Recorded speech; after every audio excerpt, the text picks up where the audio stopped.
Hello, everyone. Hi. What's up, hi, family? Just kidding. So, I just watched a movie with my mother. That was amazing. We haven't watched a movie in a long time. So, I'm really glad we got to do that. And I'm going to pull some cards based off of that movie. And I don't want to say what the movie is because I'm really bad at not spoiling things. So, I won't even say. I will say that it just came out today on a streaming platform, um, and it's not Wonder Woman, whatever. I'll also say that there is something that I want to look up real quick. Excuse me. I could have did this before I came live, but I was like, you know what? This is the chill channel over here. I can just do that after. So I want to look this up really quick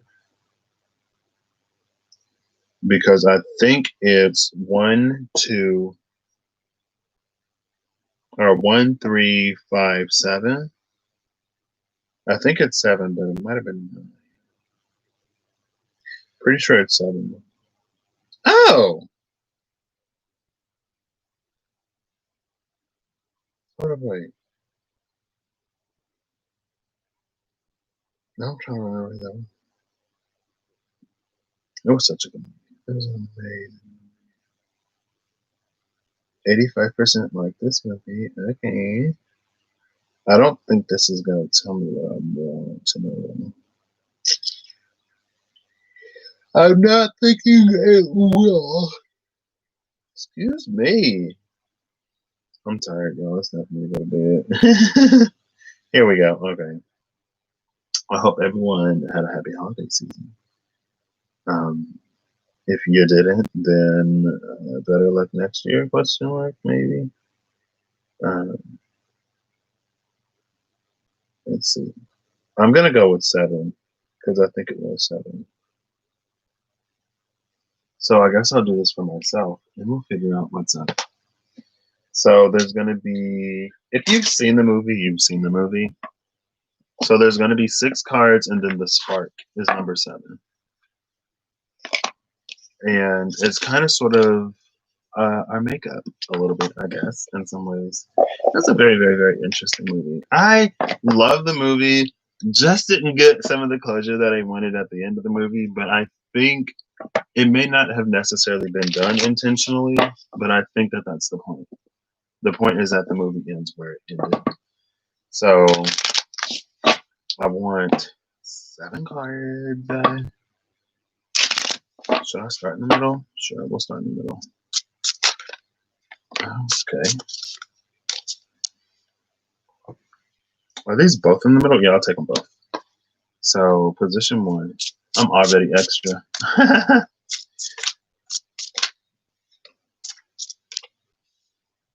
Let's see how this worked. Position 2.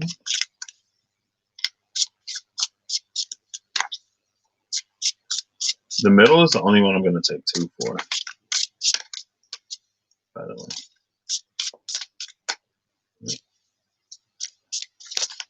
Position 2.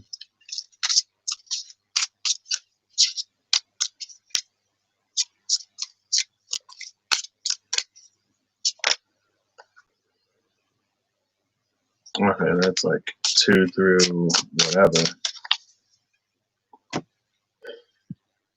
The ordering doesn't matter too much. This is lots of cup energy, but I guess I shouldn't be surprised. Water is my most prevalent element. And then give me position 6.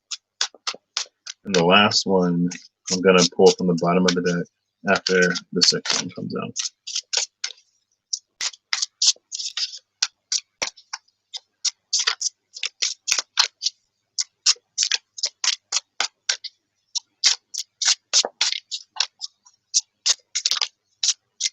Oh, goodness. Come on. Come now.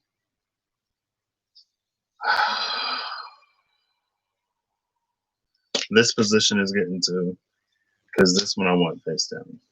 Because that's the most important one. Bottom of the deck is the Kindred, the Three of Chalices. The Kindred is interesting. The Kindred to me speaks of visions. And going back to the vision earlier, it's kind of sort of how we lay things out or how we plan things before we even get here, right? The Kindred to me, for me personally, it feels like it's not a challenge for me, but I don't get connected to people. Like, it usually takes me a while to form connections with people. Now, there are some exceptions, quite a few. Not quite a few as if it's a lot, but there are a few exceptions of people who I get like really close to really quickly. We'll revisit that at the end. So basically, my makeup is looking like, who we got here? The Eminence. It's what's interesting to note though is the Lovers is my only major. There's the Shining Dew, Holy Water, the Contender, the Sharpshooter with the Eminence, the Ivory Shield, the Discerning One, and the Lovers. I'm actually going to pull out the little white book for this, the LWB, because I can read it now. I'm probably going to have to switch to my other reading glasses.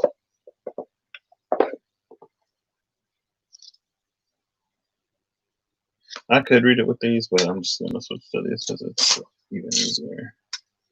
Even easier. Oh, I need to clean these. Hold up, y'all. I guess off of first impressions, it seems that it's the only cards on here are Fire and Water with Gemini, the Lovers at the bottom of the deck. Or not at the bottom of the deck, but that's like the extra card, the bonus card, because I was only going to get one, but two flipped over, so I took both of them. Oh wait, and the Nine of Pentacles is here too. I forgot about that because the Nine of Pentacles is behind this. If I can see, is behind this one. So primarily fire and water, which is interesting because my astrology chart is water and then earth, then air, then fire by planets. It's 4, 3, 2, 1. And then there's 1, 2, 3. 1, 2, 3 water cards. 1, 2, 3 fire cards, an earth card, and this the major, the Lovers. It is interesting though that all of the water, it's either the ace or a court energy. And then there's 5, 7, 15 wands. 3 cups, and then the 3 of cups at the bottom of the deck. But it's 3 of cups split between, I don't know where I'm going with this. But I don't have to. That's the beauty of doing stuff over here. I did not plan this because like it wasn't necessarily like this means that means something else. And so I'm trying to look at this as a whole. But also I did pull out the LWB to go piece by piece.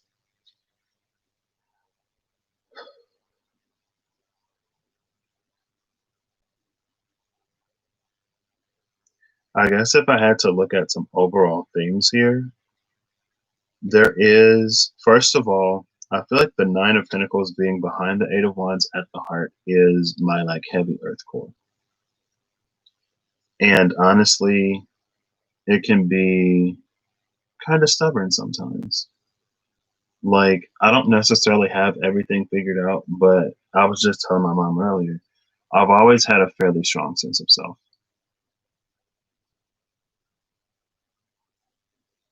And so, first and foremost, that stands out. I feel like there's heavy mercurial energy between the lovers and this Eight of Wands sharpshooter, which is a quick mind,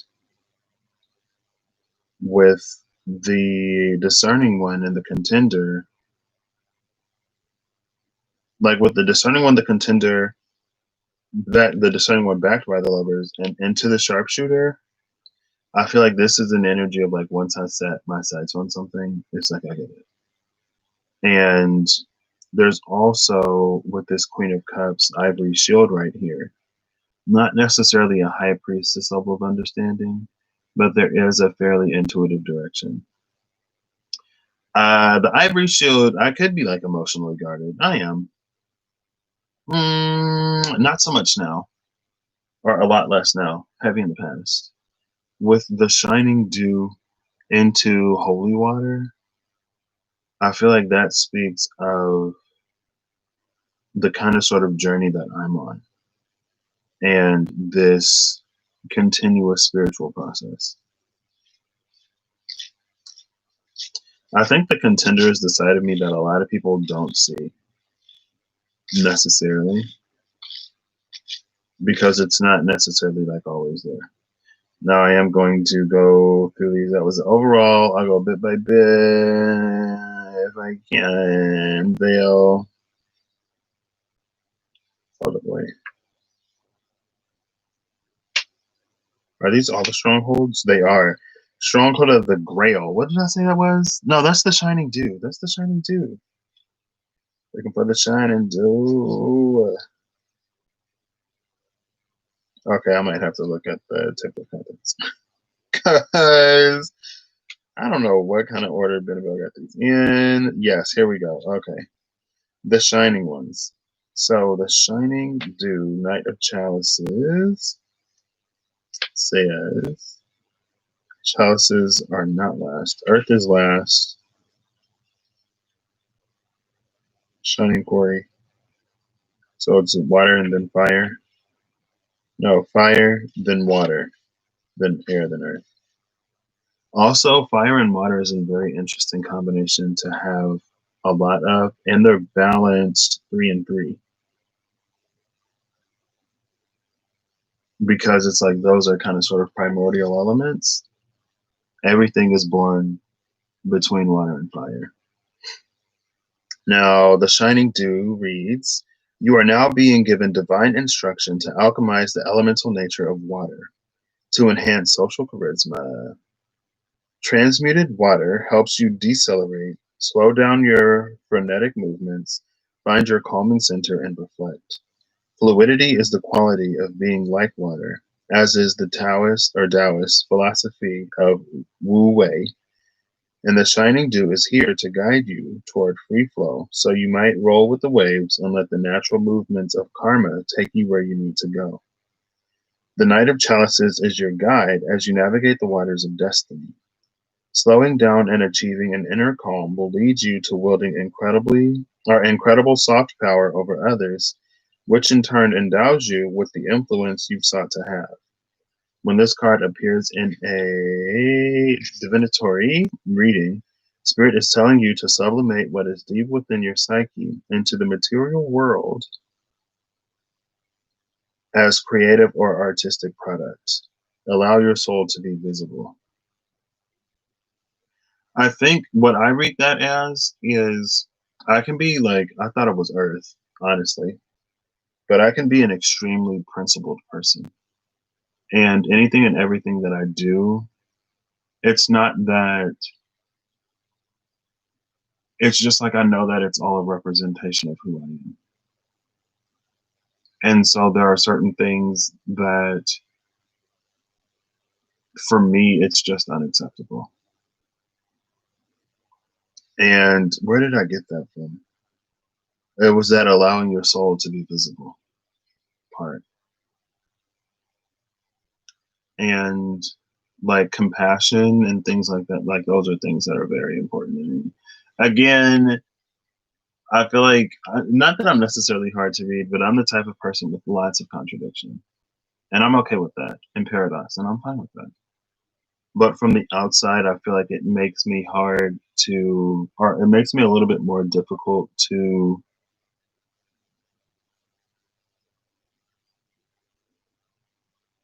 It's not connect with or remedy. Like I want to say remedy, but I don't know why I would need to be remedied.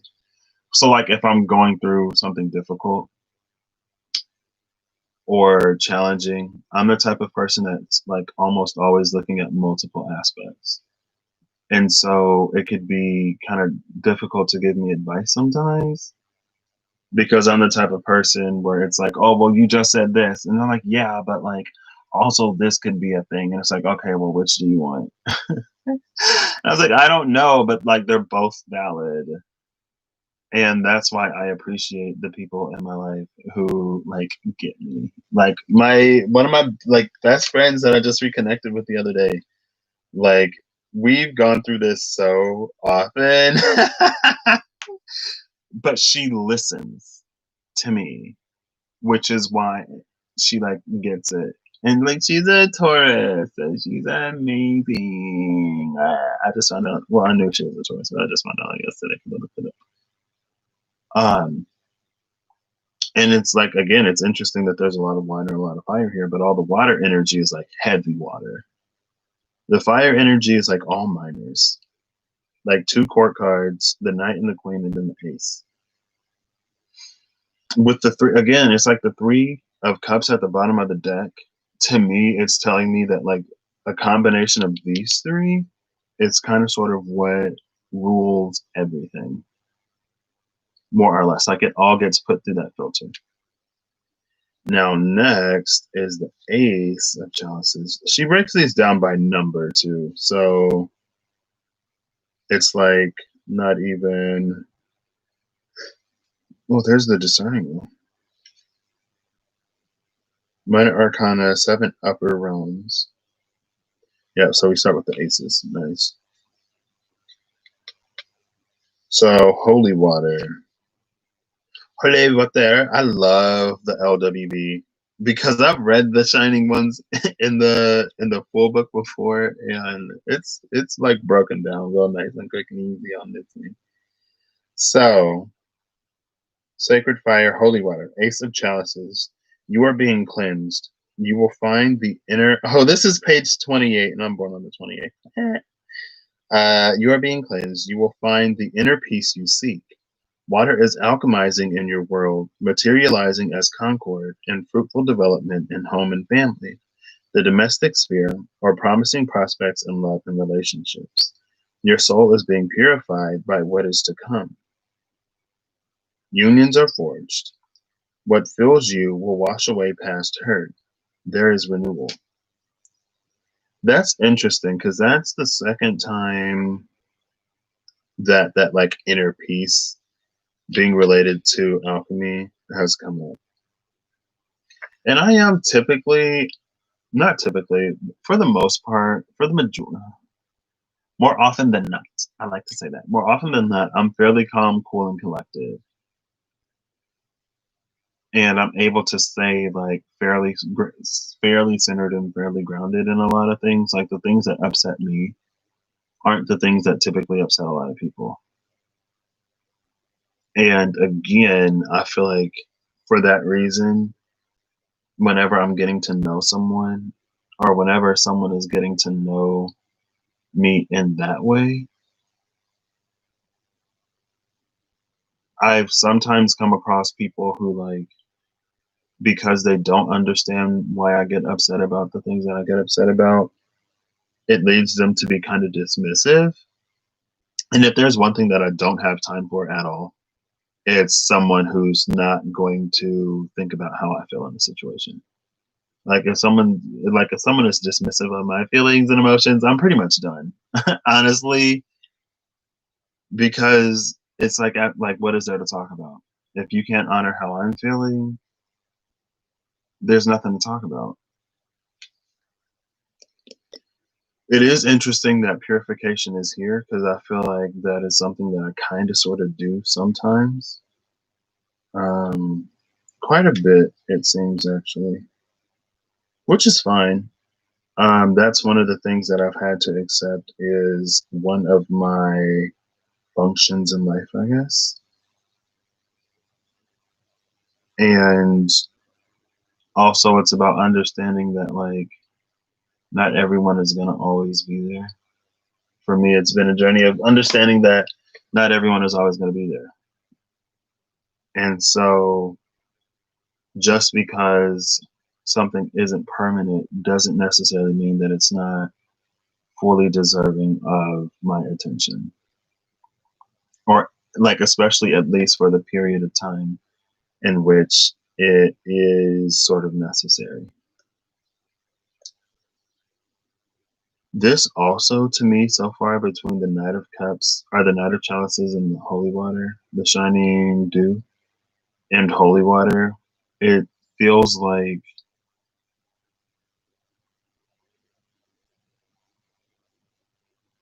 for me, potentially, what I help others with, it's like it's at the same time it helps me.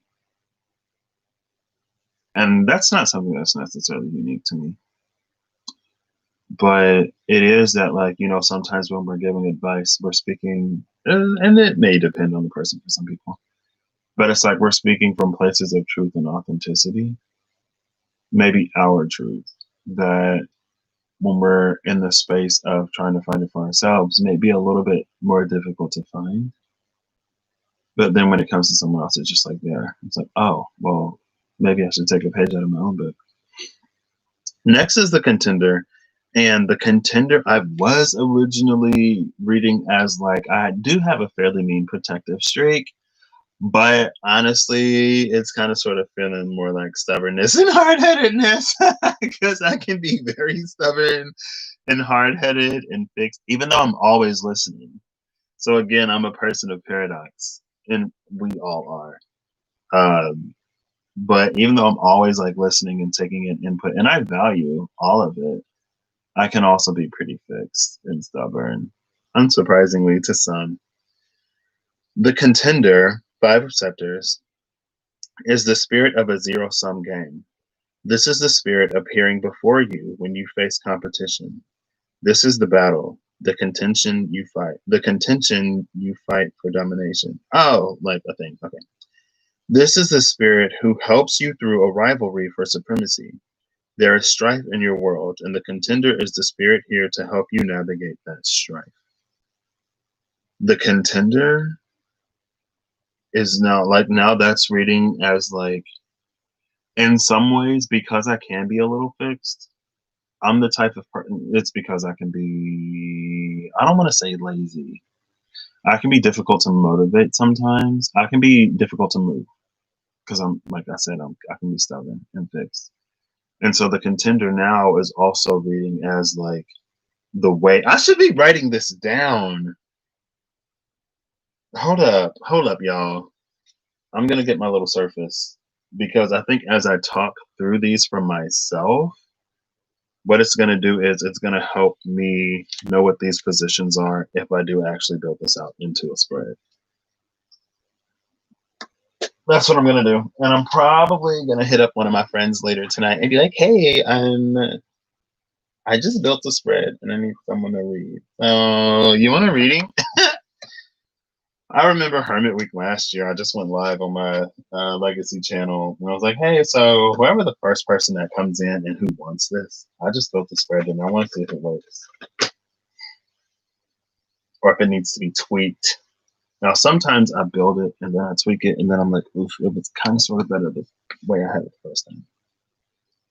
But it honestly kind of sort of depends on the situation too. So, one moment. This is something that we're going to do together. This is a part of the workshop series of videos. Some of the videos in the workshop series, there's the build, right? Build with me, where I come on and I build a spread, or we build a spread together.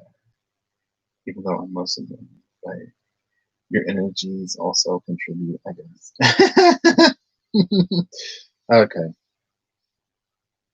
so let's get it started. Let's get it started. Yeah. Where do I want to put this? I do want to put this here, but I'll make a new page.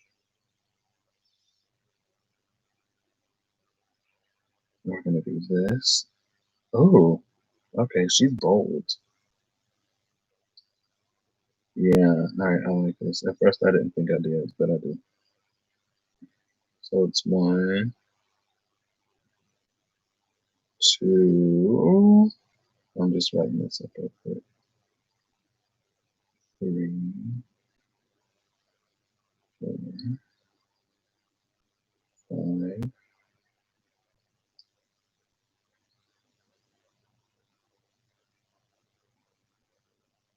3, 4, 5. Actually, this is 1. Oh, oh gosh. Oh, this is 1, 2. I'm a little box has got partially erased. That's why I'm making that noise.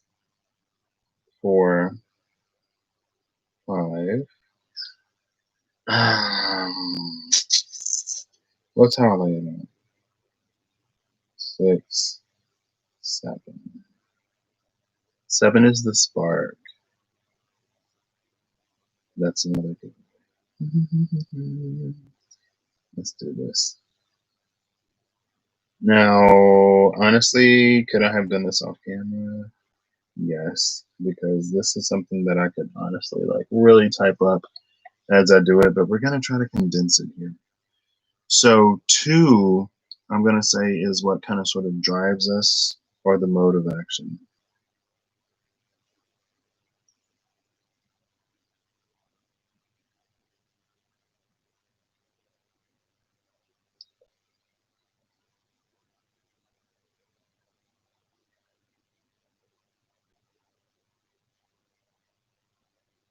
Three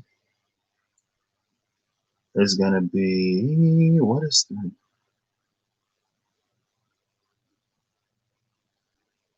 I don't know. I'll come back to 3. 4 is the contender. What was I saying? I was saying, like, so I guess this is how we learn. Because, like I said, since I am a little stubborn, sometimes I have to learn through the space of challenge. And again, that's not something that's really unique to me. But I think my stubbornness makes it extra like dramatic, I guess, kind of sort of in a way. Not really. Did I finish reading The Contender? Yes. It was about strife, it was about conflict, it was about a zero-sum game. Also, with the zero-sum game and The Contender, going back to the Ace of Cups, I think for the most part, I I don't know if I'm necessarily learning too much.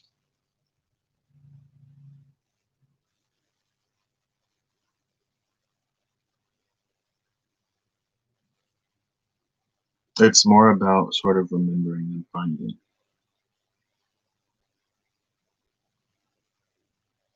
And I'm trying to see where that is here.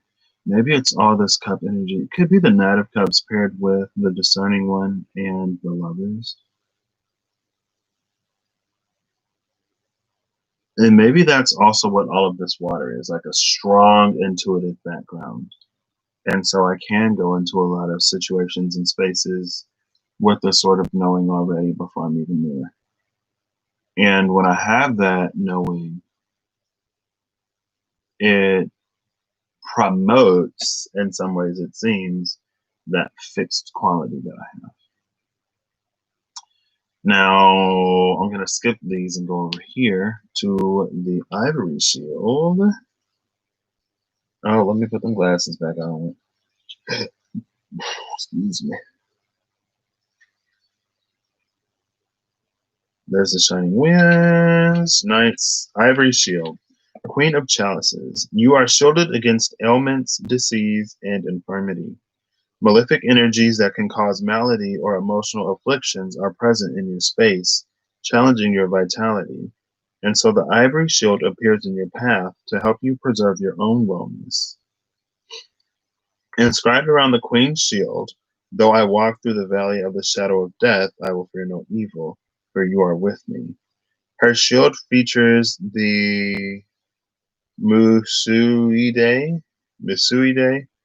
a West African symbol of purification and protection. There's that purification. When the Queen of Chalices appears, you may be experiencing a dark night of your own soul, an alchemical darkening stage of your life path, and she is here to give you shelter, to accompany you by your side as you make your way out of danger. She is your defender as you walk through the valley of shadows. Know that she is present. Know that you are not alone in your dark hour. A female ancestor or one from your maternal lineage can appear to you through the ivory shield. Now, to me, that it's kind of sort of reading as two, but I'm gonna say that's a space of like functionality for sure, because I think that's something that I do or that I'm capable of doing at the very least for a lot of people. Now, wasn't necessarily a fan of it, but I'll say functionality slash role. Not necessarily filling purpose, but functionality slash role for sure. 7, I'm just gonna put the spark. Oh, that was such a good movie. I was so inspired. I have to come back here and make this botched-ish attempt. Sorry.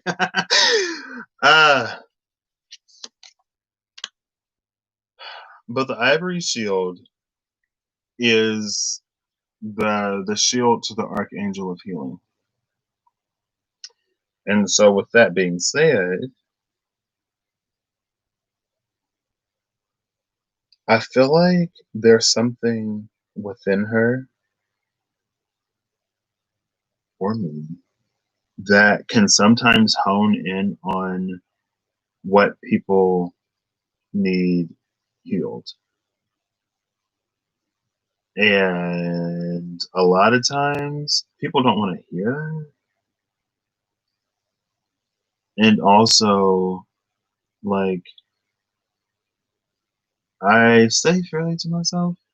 So that isn't something that I necessarily, that might be the influence of the Nine of Pentacles. That's kind of sort of what I'm feeling now. Because it's what is this?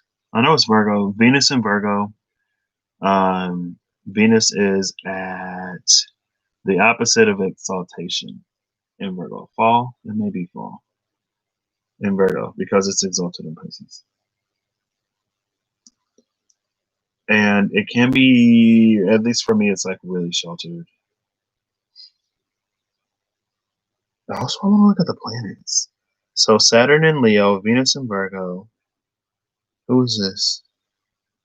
Is that Mercury in Sagittarius? Mars in Aries. So those are different planets. Interesting.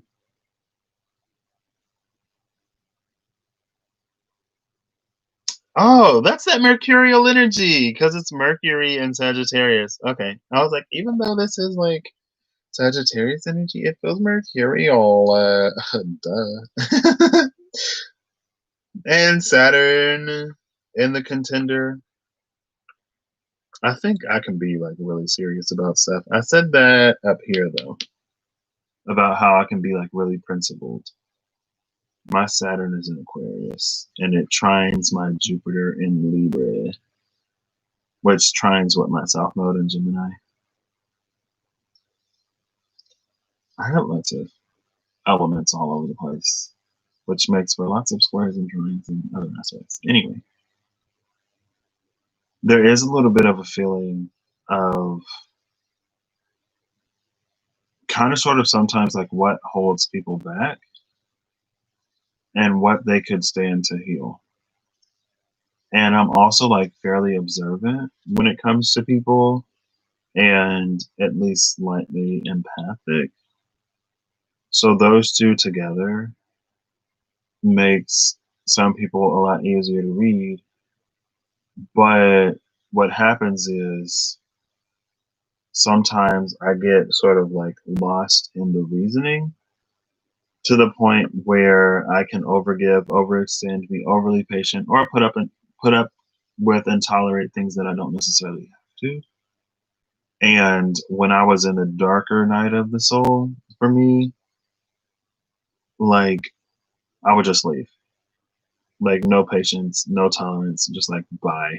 Like this is not anything that I have to deal with. This is all your stuff. And it's not that I can't be patient, but if you're not like working on your stuff, I'm not gonna sit here in this mess with you, hello. Because I got my own mess that I can clean up if I wanted to do that. Like no thanks. Oh, Patrick, that was a trip. So number 6, we're gonna start with the discerning one, and then go to the levels. Hold on, this should be up here. Yeah, here we go. Excuse me. The discerning one. 2 acceptors. Determine your boundaries and define the scope of your own dominion. This is a moment for you to map out your ambition. Exercise discernment before you proceed any further on this path you've chosen. Look out to the horizon and discern whether this is the sea you want to embark from. Decide, do you want the kingdom or do you want an empire? It's also interesting that it mentions the sea because these 3 ladies, ooh, the champion is behind this kindred. Look, more fire behind this water. I'm all water and fire, apparently. That gives me some air in that steam, which is why I try to remain on ice. And I do a fairly good job. My internal world and the external world, especially in the past, could be extremely sort of like contrasting because on the outside I may read as like fine, but sometimes on the inside I'm like furious. And when I'm furious, it's more often than not related to things that I'm really principled about that other people like just don't care about. And because I know other people just don't care, that's why it's like just because it's a thing for me doesn't mean it's a thing for other people. Obviously, it isn't. Anyway, they're gathered at the mystic sea of awareness. In front of it, yeah. And that's why it's interesting that this mentioned the sea. That is in front of the lover. So there's a need for discernment. It's interesting that the discerning one is here with the lovers, which can be about making choices and decisions because I am not what I was not the most decisive person by far, extremely indecisive. But when it comes to like indecisive about like smaller things, when it comes to bigger things, or if my principles are ever involved in any way, I'm going with the principle. And if I'm the party pooper, if I'm the whatever, the goody goody two shoes, then I'm gonna be her. I'm gonna be that girl. I'm gonna be that dude that's like, hey, we shouldn't do this. And like, wow, like you never want to have fun. It's like, okay, y'all go have fun. I'm not doing this. Y'all can go do whatever y'all want to do. I'm very much so that person though. Like, this isn't something that I want to do, and I'm not gonna do it. Y'all can go do whatever you want to do. I'm gonna do what I want to do. The lovers. The lovers is the spirit of pairs. This is our internal binary. Solvate et coagula. Dissolve and concentrate. A maxim of the alchemists. The lovers portend the sacred marriage of your higher self and your ego. Oh my gosh, I talk about that so often. Maybe this is a way. Sorry. You are at a crossroads, and your next step is to choose between 2 paths, and then the discerning one is here choosing. Haha, lol. Key 6 appears to you when you must decide between instant gratification or delayed gratification. When the Lover's card appears, it can also be a call to evaluate your interpersonal matters. In modernity, the Lover's card might appear so that attention can be called toward a romantic relationship or to the themes of Eros. Eros is Cupid, and my Eros is in Capricorn. How close is my Eros to my MC? I don't know. Actually, let me look real quick. My MC is in Capricorn.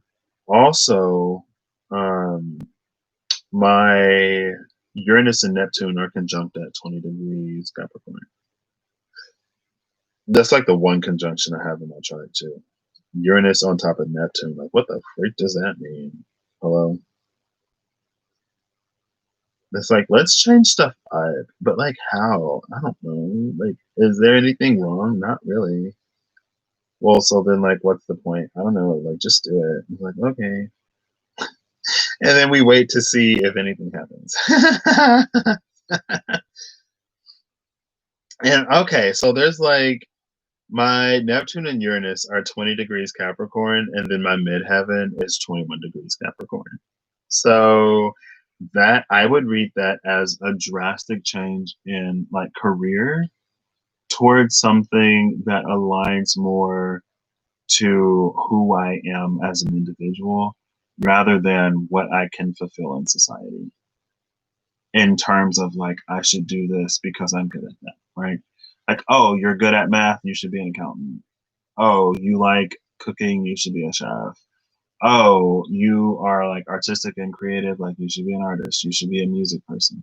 And it's not that those aren't things that we can do, but sometimes there are some other things that run a little deeper to the core of who we are that may not necessarily align with what our greatest strengths are. And as I have completed my degree and I'm looking at jobs, and even before I completed my degree, I was already kind of sort of feeling that engineering might not be the thing that I do, or not, might not be the thing that I want to do.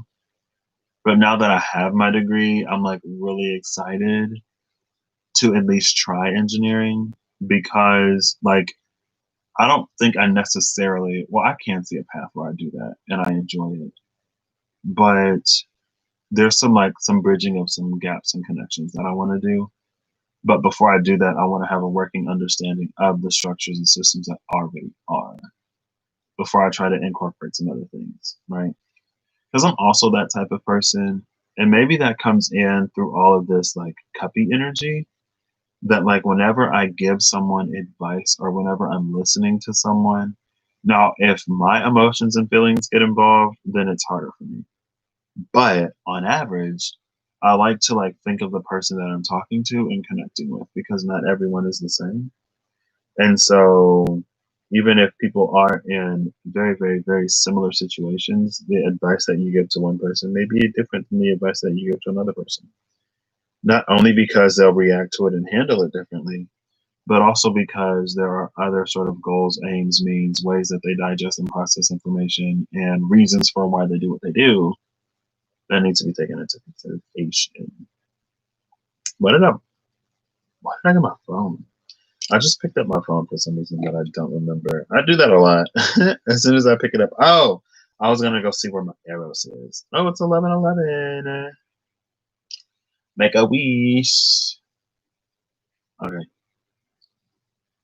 That is not on an app because I don't have Eros on any of these apps, but I do. If you go to astro.com, you can like put all kinds of things on your birth chart. And when I had somebody, I thought he was gonna like do my birth chart reading for me. He just like ran my birth chart, was like, "Here's your chart. Google the placements." I was like, "Wait, like I thought you were gonna read it." But if he would have read it, I wouldn't have gotten as into astrology as I did. So my Eros is actually 9 degrees Capricorn. Oh my gosh! My Eros opposes my Mars by 15 minutes. My Eros is 9 degrees 58 minutes Capricorn. My Mars is 9 degrees 43 minutes Cancer. Oh goodness. And my Mars and my Venus square. My Venus is in Aries, my Mars is in Cancer. Oh gosh. My Venus is in a fire sign. My Mars is in a water sign. And neither one of them likes to be where they are in my chart. I think what three out of my like three of my inner planets are in places that they don't like to be in. Mercury is at fall in Pisces, and then Mars is at fall in Cancer, and my Venus is in detriment in Aries. My moon is exalted in Taurus though, so that's cool, I guess. Um, yeah, and then my Neptune is in fall in Capricorn. My Saturn is dignified in Aquarius. So I got a whole bunch of planets in fall and one detriment, and then I have a dignified planet and a exalted, no, two dignified, yeah, an exalted planet. So it kind of balances out. I'm going through all my stuff. Oh well. So why was I reading that? I don't know. Oh, I just wanted to see where my Eros was. So the discerning one and the lovers. This is gonna be again, and I might after I built this, I think I'm gonna actually like shuffle up and run through this again. Functionality and role. 4 was how we learn. This is like mental.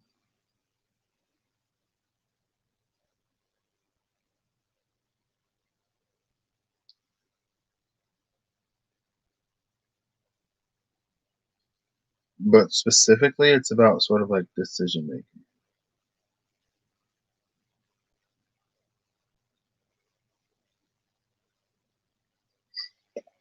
Yeah, I think that's what I'm gonna do. I'm gonna read these as the positions, and then I'm gonna go back and actually read this. Yeah. Like I'll pull it again, and that's kind of sort of what I've been doing too. 2 is what drives us in our mode of action. 3 is, I guess, our element of greatest potentiality, but not necessarily. Uh, the elemental domain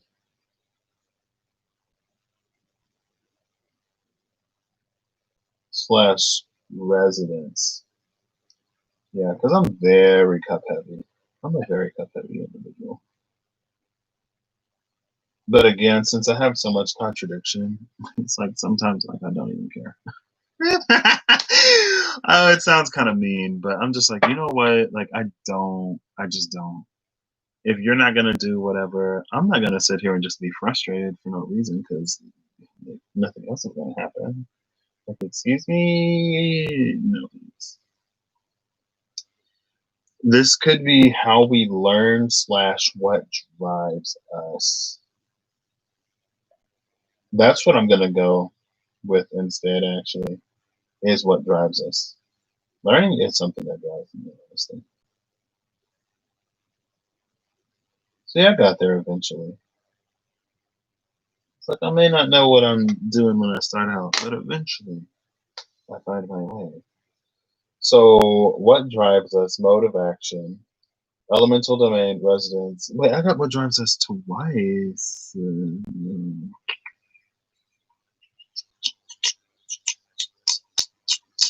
So I'm gonna leave this as mode of action.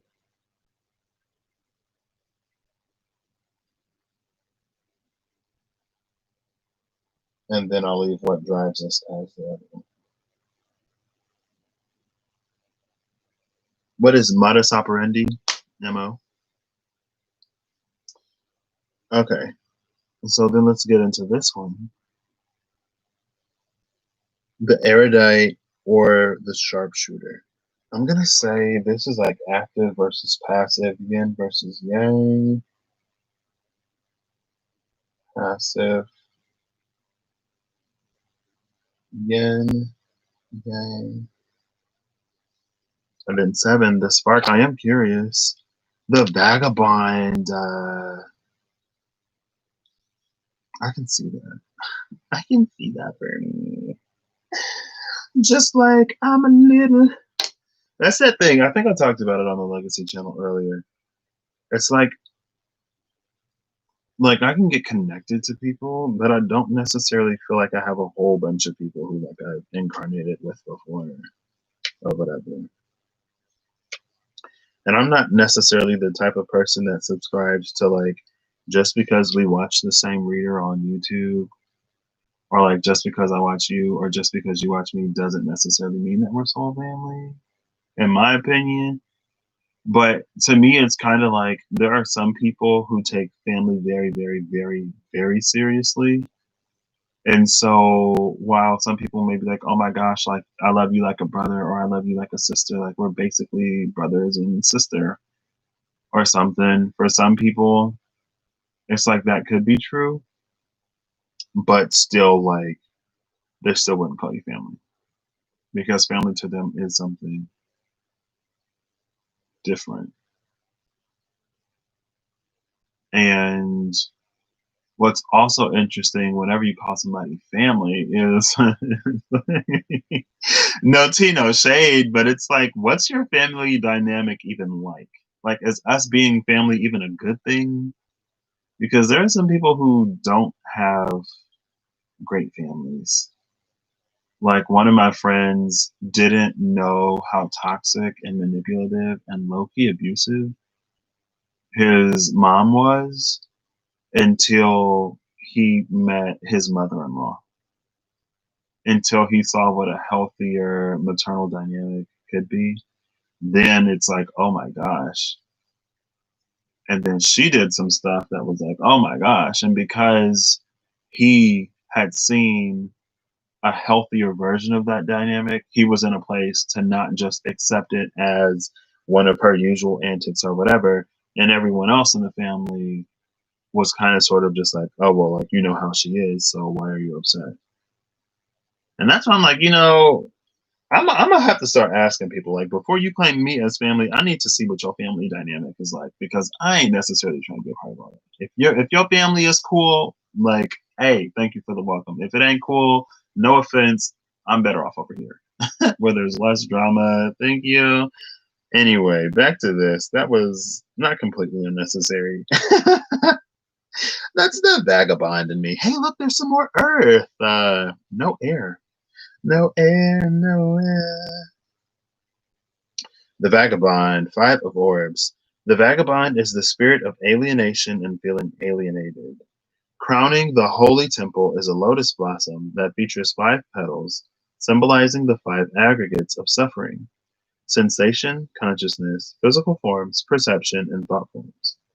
The vagabond appears by your side when you are the wanderer with no sense of home or identity. Wandering, yeah, I can see that. I'm a floater, high key.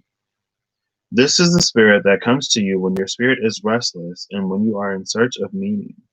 This is the spirit who will teach you toughness and resilience, but does so by putting you through the gauntlet of material trouble, aka see the contender and what I was talking about there.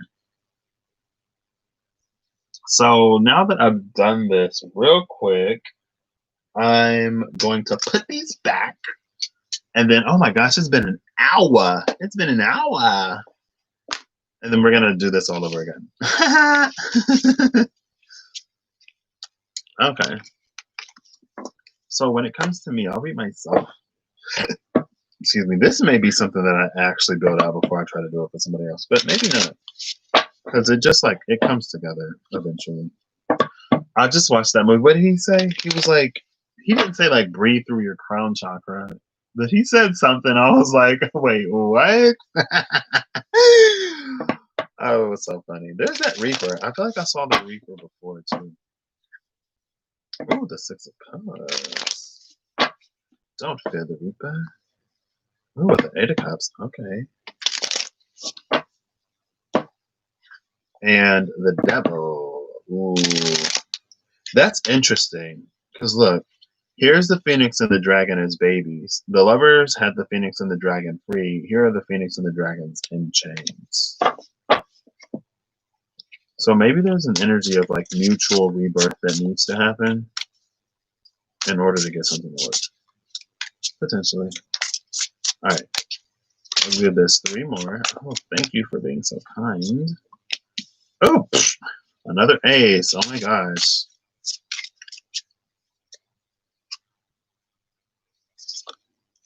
Okay, Dynasty. I see you. I see you.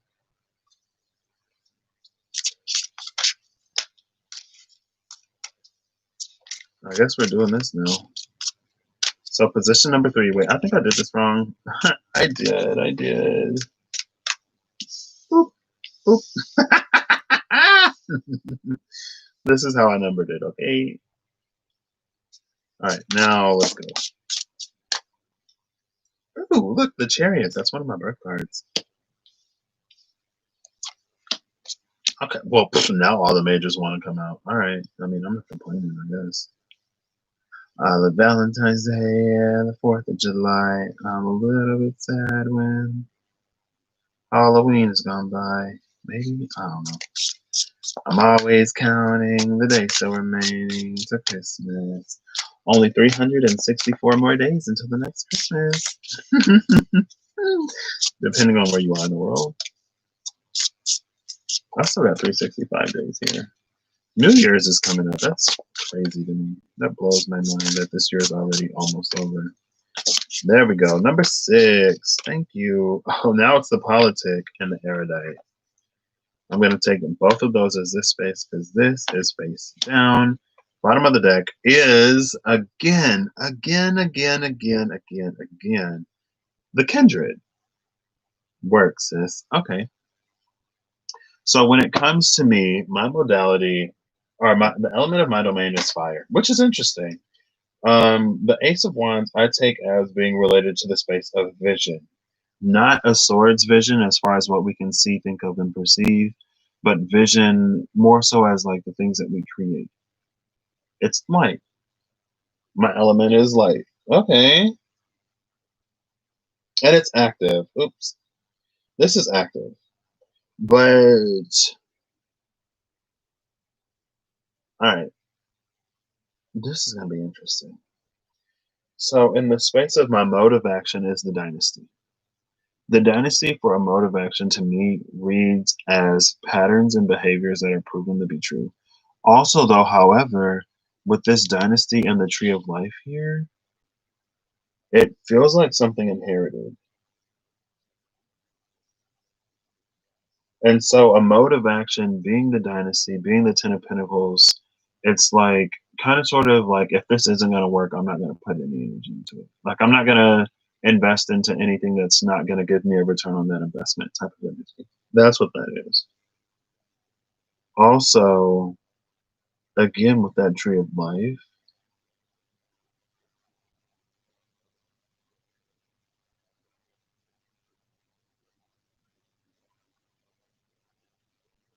it is like a maturing thing.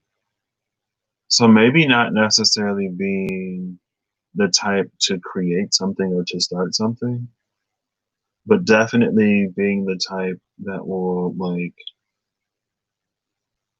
I don't know, it can read either one of two ways, right? Because the first way is the energy, it's that Capricornian energy where it's good at setting up the foundation and then it moves on to the next foundation.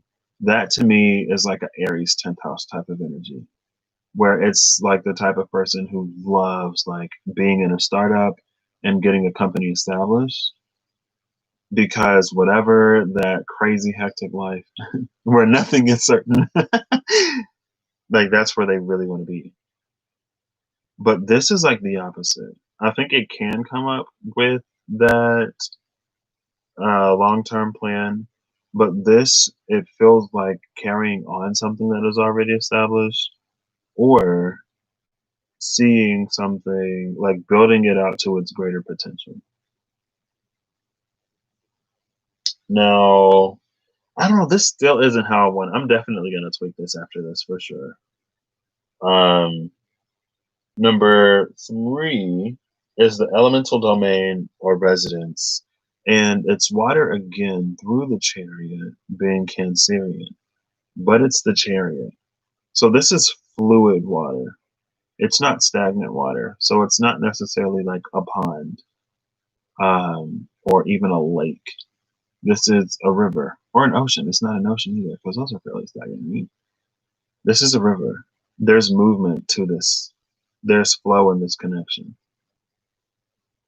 And it kind of sort of does take me back to like that more mythic or mystic element of the Tree of Life in this dynasty.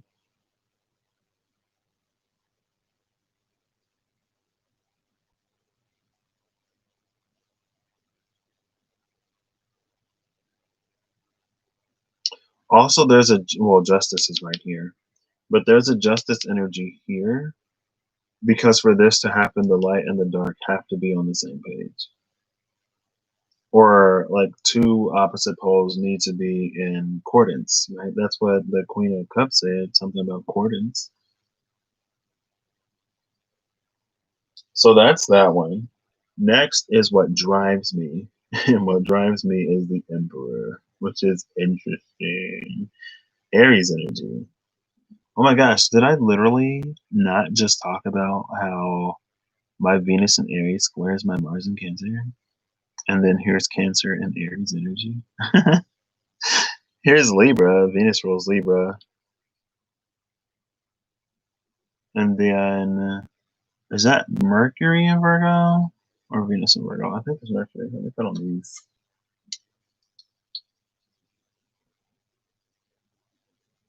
Yeah, Mercury in Virgo. Okay. Anyway, this is interesting. I feel like honestly, because that's true, but it's not true on any level that I've actually lived my life to this point, right? Like I'm not the most, or I wasn't the most like outspoken and direct. I was kind of sort of more just like, I don't want to stir the pot. I'm just here to do whatever I got to do, and then I'm out. I'm moving on with my life.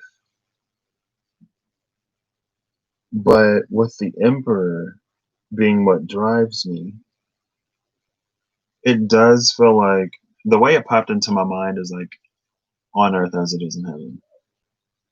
And to me, that reads like making it physically or experientially what it is spiritually or mentally, which again plays off of this energy, especially this one, going back to that tree of life type of thing. And what did I say? Like, that's the mode of action?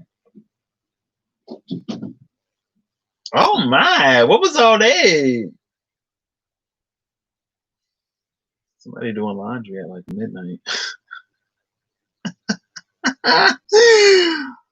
It's fine. There is this cube. I'm actually going to read the Emperor. I don't think she's going to mention that cube in here, but she might. Oh, I already put on the long distance readers. Excuse me. The Emperor. When the Emperor appears to you, your power of self-determination is being affirmed. You have the power to determine what is and what will be for yourself. That's what I was talking about. Your task, define your destination, and then lead the charge. The Emperor appears when you are being called to direct and reign. Overcome your fears because it is now time for you to conquer new frontier, to conquer a new frontier. Wield your authority with aplomb. I've looked that word up before. I don't know how to pronounce it. Let's see. Let's ask Siri. Hey Siri, define APLOMB. Aplomb means self-confidence or assurance, especially when in a demanding situation. Oh, so I guess I pronounced it fairly correctly. Aplomb? That don't even sound like a word. I can see that. And I did say, like I said, like I'm a very principled person with it's not like a code that I operate by. It's not like a code of ethics or anything.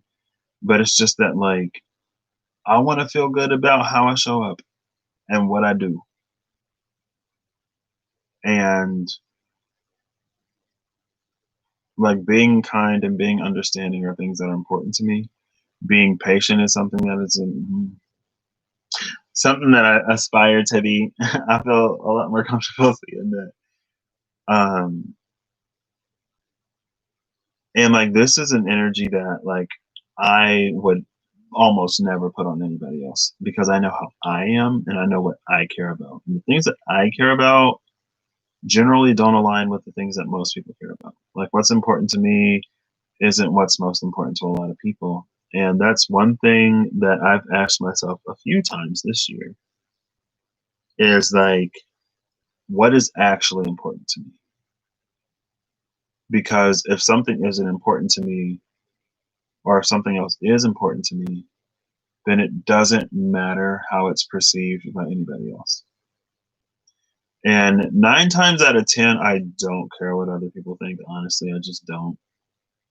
Because I'm like, I'm going to live my life and I'm going to do what I want to do. I don't have time to be out here trying to please everybody. If I was trying to please everybody, I would never do anything. And me not doing anything would displease some people. See, it's a losing game that I don't too often play. Partially because I'm just like, anyway, reeling it back in. Because of that, though, like, excuse me, I typically land on not really saying anything to other people besides like what I think would be helpful to them in the situation. Because again, it's like, well, this is something that's important to me, right? Like, for example, it's fine. It's fine. I'm not gonna go there. It just like it blows my mind, honestly. And part of me is like, sometimes I'm like, I do understand that everyone is different, and like, what's a big deal to me isn't going to be a big deal to somebody else. But sometimes I'm like, is this even somebody that like I want to associate with? Like, I know that for me personally, this is huge, and for that person, obviously, it's not. And maybe it's not that deep, maybe it's not that serious, but like, is this something that I even want to associate myself with? Because doesn't it say something about me if I allow this to? It's like if I like sign off on this basically in silence. And then when I reach that point and when things build up, it's like I'd rather just be done. Because if it's not important to you, I'm not gonna force it to be. Like I'm not gonna force anybody to be anything that they don't want to be, that they're not ready to be, that whatever. But at the same time, I'm not gonna put up with anything and everything. I'll just keep it moving. Now that's like that's shadowy old Patrick right there. New Patrick is still figuring it out. Now, I feel like, excuse me, I don't know why I just got so yawny. Because it's late and I'm tired. And I need to get this body on a proper sleep schedule because, she's looking for employment. I actually got an email today, fairly early into the movie, and it was related to things that I've been interested in, but not necessarily as directly. And the type of position, it's like a summer internship position. And I was like, I thought I'd change my preferences. Because at first I was like, oh, maybe I'll start with an internship and then I'll go full time. I was trying to ease myself into it. Now, girl, I'm just ready to, it's like, it's time to just jump in. Just jump in. Not one toe, two toes, three toes. It's cannonball. It's cannonball season. I'll figure it out when I get in there. Something within me knows how to swim. If a baby duck can do it, hey, I'll figure it out. Next is functionality and role, and it's justice. Now, the functionality and role being justice, I feel speaks a lot to everything that I was already saying with all of that water energy and how it's kind of sort of become a thing for me to be um to like sit with some people in their spaces of darkness or to be that mediator type of person, to be like the type of person that can give someone a different perspective. And that's something that I practice in my own life all the time. All the time. It helped with a lot of the anger issues that I experienced when I was younger, honestly. But sometimes I think I do it too much. But like, I'm not gonna tolerate anything forever. Eventually, it's like, okay, I can be patient, I can be understanding, but if nothing is gonna change, girl, I'm out. I and again, there's like varying degrees to everything. But it reminds me like when I talked to my one Libran friend who's like a very, very, very good friend of mine now. In the beginning though, I was like, if you're gonna be the type of person that just takes from me, like I don't need friends like that. And I'm not interested in having friends like that. I'm not interested in being friends with people who only take and who don't give anything back. Like if that's gonna be the relationship that we have, then we can be acquaintances or you can be someone that like I help sometimes, I guess. But as far as like anything beyond that, because it's like I'm not necessarily like a tit for tat type of person or like a what are like you scratch my back, I scratch yours, but like if like it should be reciprocated somehow. Something should be reciprocated. Hello? And if not, I'm like I said, like the return on investment up here. And it's not again like I don't necessarily see people as investments, although maybe I should. Um, but it's just like if I'm pouring a lot of energy into something, and I have a lot of like I have quite a bit of energy to give, and I don't really require much, honestly. I'm fairly low maintenance, and I'm pretty self sufficient. Like I've got multiple energy stars, girl. In every system, she's efficient. And so in my mind, it's like when I need something, if I can't count or depend on somebody to be there, then it's like, do I need that? Because it's not like I ask for a lot, and I can give a lot. Anyway, with justice, the role and the functionality. That's interesting that this came out here because I said it a long time ago. It's that adjudicator or adjudicator. It's that adjudicator energy. I said that a long time ago. Hey Siri, define adjudicate. Adjudicate means make a formal judgment or decision about a problem or disputed matter. Okay. It says act as judge in competition or pronounce or declare judicially. So it's kind of sort of that energy. And it is kind of sort of like that balance that I do kind of sort of hold, like I said up here, because it's like a fluid balance, like equilibrium. This is like equilibrium here, sort of. Since like that's the domain that I'm sort of rooted in, it would make sense that part of my functionality is to like do that, right? With justice. Now moving down to the mental slash decision making process, or like the mental in the space of decision making and the space of perception, I guess. It's the erudite and the politic. The erudite and the politic to me is that argument between like giving people reasons and excuses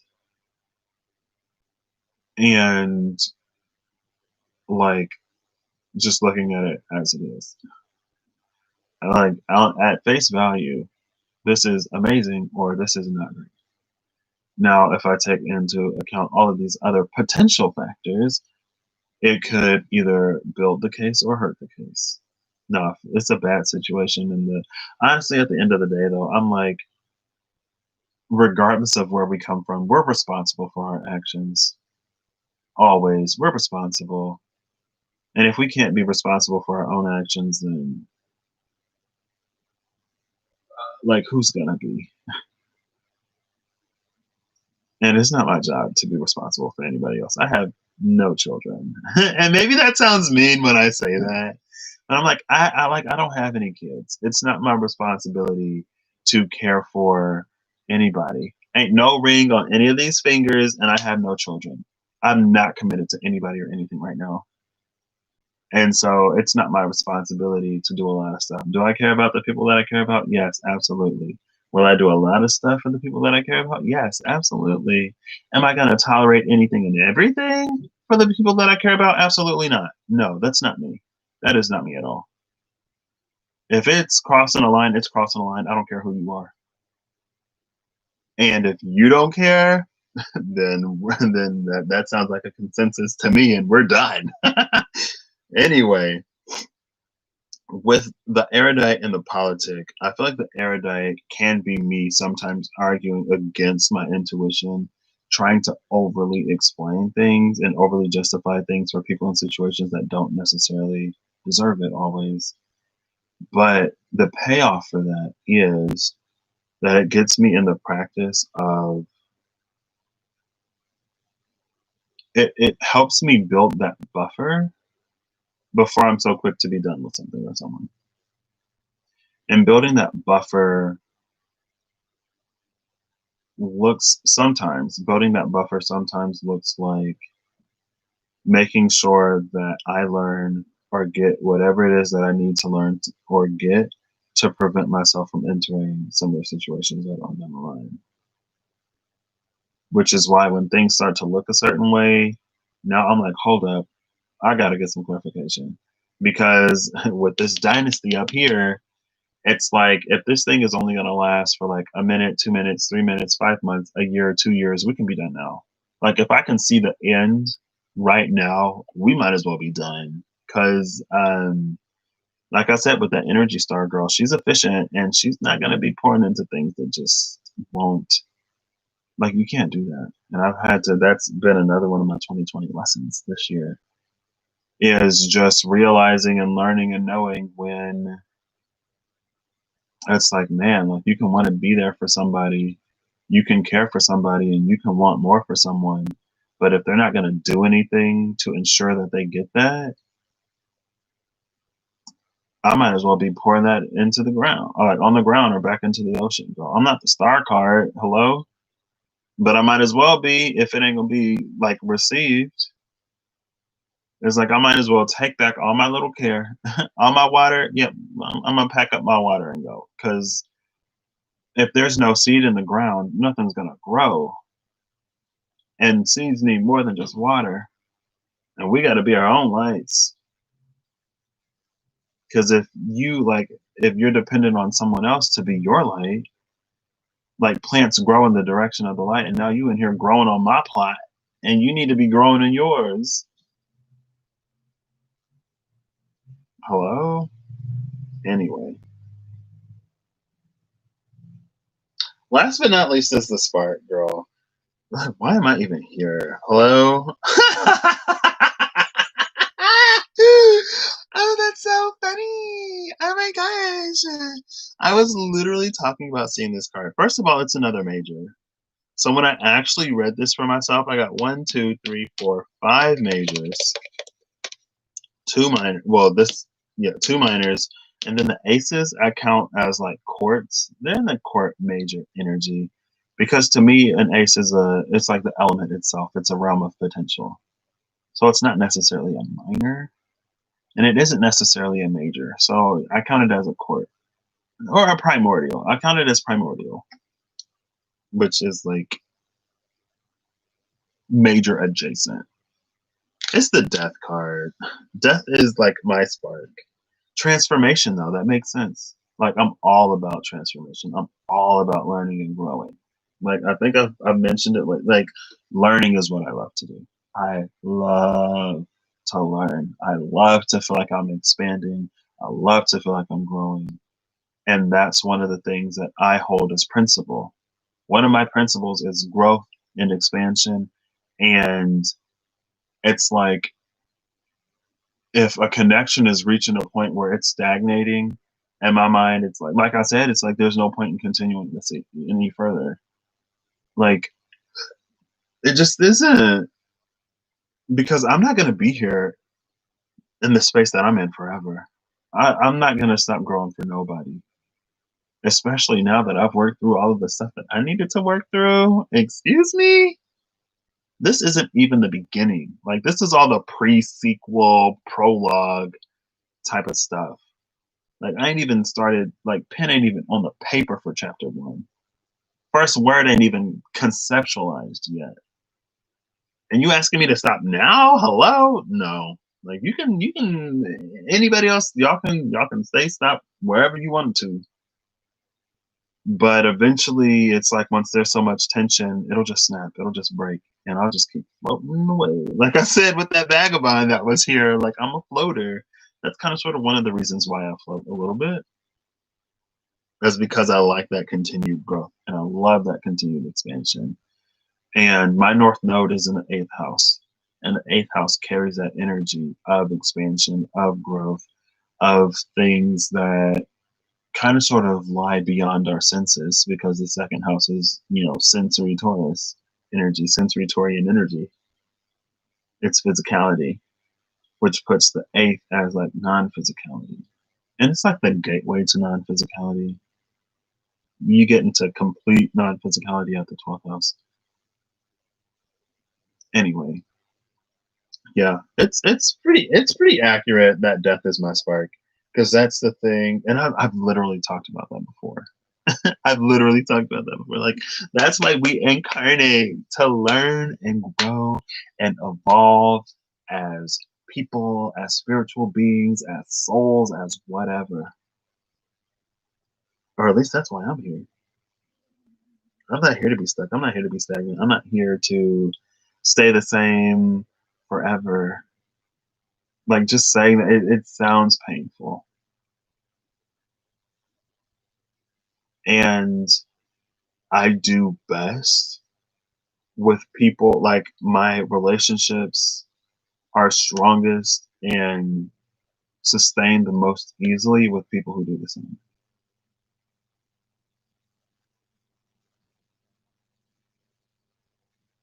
And that's just kind of how it is. And then it becomes this thing where it's like, and I had a very, very, very stuck friend.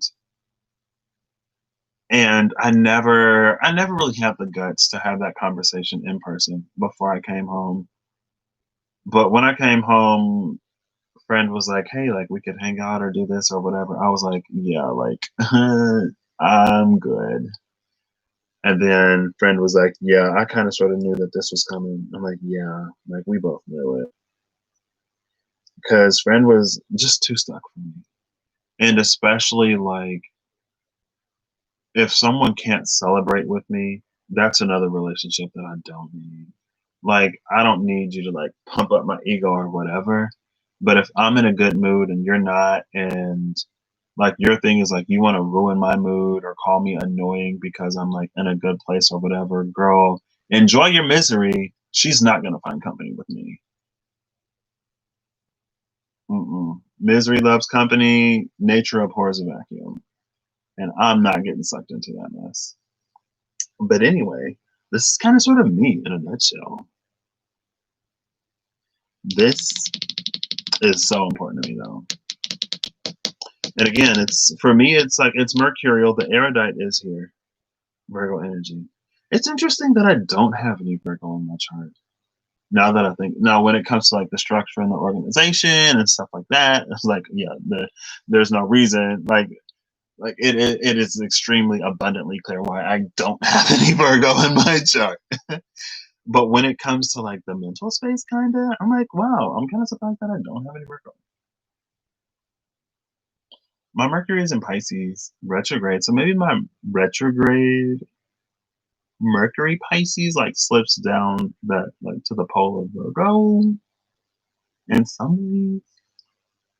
It can honestly maybe read as a little bit more Sagittarian sometimes. Anyway, and is this it? I feel like I should do more. Let's put an oracle card on this. I want a wisdom oracle and extra card, but I don't feel like digging down there, so we're just gonna go with the energy oracle card. And what I'm gonna do is I will fill it out. What do I want to? I want to clarify that Emperor. That what drives me type of energy. Emperor is definitely driving me now. I feel like it's been an energy. What is that? Door to value. Door to value. I feel like it's an energy that's kind of sort of always been there, but I would never move forward with it. Now it's like, hey, if we ain't on the same page, that's fine. I can go where I want to go. You can go where you want to go, and everyone's happy. Okay, clarify this info for me, please. What drives me? And do I need this now? Maybe all of this contributes to the spark. It's interesting though, because in the Mayan and the dream spell system, White World Bridger is my challenge.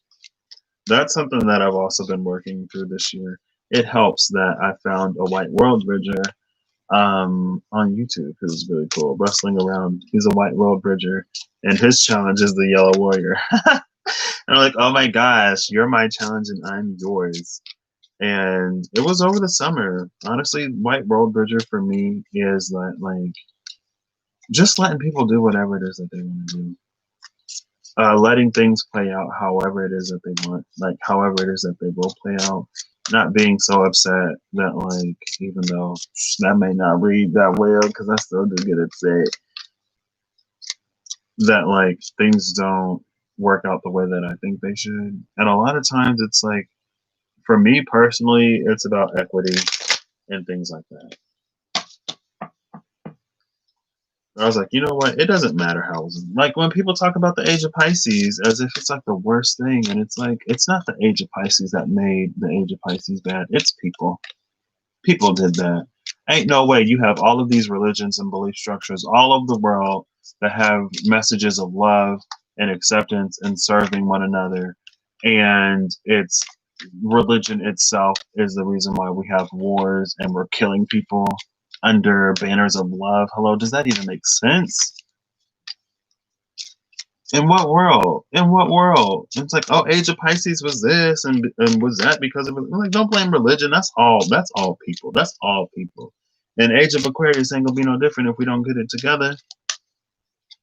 Because spiritual supremacy is a thing, or spiritual elitism. I'm like, okay. It's like new energy, same collective. Who this? Like, what you mean? Who this? Like, girl, you got my number. Just because you got a new phone, like who don't transfer their contacts nowadays? Like really? But I believe in our ability to do it better. Oh well, would you look at that? The Magician in the Mirror, clarifying that input, making things as I wish for them to be, and that's basically what it said already. So I shouldn't have necessarily clarified that more. And besides that, I don't think anything else really needs any clarification. I guess that didn't need any clarification either. All tied up is at the bottom of the deck, though, which is interesting. Why is all tied up at the bottom of the deck?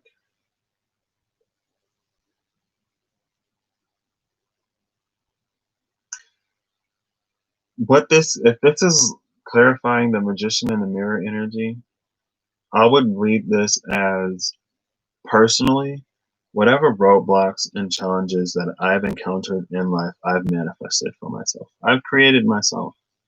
And they came from places of isolation, places of fear, places of anxiety, places of like hopelessness and things like that. And whenever you're in a situation and you bring more of that energy to the situation, it only exacerbates it. And it further proves your fears and your insecurities right. It makes them more correct, at least in your mind. And your mind, when it comes to your experience, is kind of sort of all that matters. Doesn't matter if you're misunderstanding, doesn't matter if you're misperceiving, because once your mind is convinced, you're not going to see otherwise. And I think for me, this is a reminder, like everything I was just talking about with releasing control. It's a reminder to do that. But also at the same time, to continue with the ability that I have, that we all have, to create the worlds that we live in. It's very like the Chariot and Justice, like sums it up to me. Also, maybe the Tower. Because I think with the tower, that's kind of sort of an energy of like you can build it as high as you want to, but if nature decides to take it down, then it's gone. It's gone whenever. It's that transience, it's that impermanence. And sometimes one thing that I've also been conscious and cognizant of, and that I've tried to be increasingly conscious and cognizant of, is that if there is ever something that I do see, or if there is ever something that doesn't necessarily align with where it is that I'm going, I try to use that ability of understanding and a hands off approach to not contribute to energies that I don't wish to see continue. I don't know, it's weird. All tied up could also be me in the past, like I already said. With Gabriel here, okay, yeah, especially that was my voice, and I talked about that. My Chiron and Leo talked about that earlier, and how this year was a challenge to find my voice. Like a lot of the things that I'm insecure or was insecure about, or that I wasn't comfortable with being in my power when it comes to, I had to get over that this year. I didn't have to get over it this year. I took advantage of the opportunities to get over it that the world and the universe at large was providing me. And it's like, it's that carpe diem, seize the day, seize the opportunity, even if it wasn't great. And now, because I did that, I'm positioning myself to move even further, faster in the future. And I knew when I was discovering and using the power of my voice, I knew immediately this is going to be important for me moving forward. If I don't do this moving forward, I am not going to get the most out of the opportunities that are going to come my way. I'm just not, because I got a lot to say and there's value in what I have to say.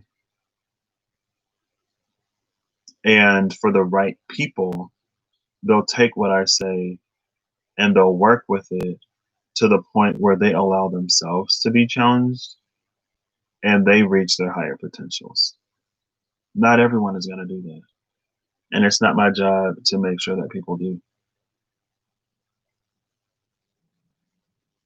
Right. And that's kind of sort of where I am now. Like, watch me read Sagittarius on the Legacy channel. I would never say some of the things that I've been saying lately. But honestly, at the end of the day, it's like, and then we walk around like, why does nobody tell this person how they, like, how did this person get like this? Does nobody tell this person how they, like, no, their friends don't tell them, their family don't tell them. Because it's like, there are things that we, like when we love someone, there are things that we just kind of sort of put up with or things that we get used to, right? No one is perfect.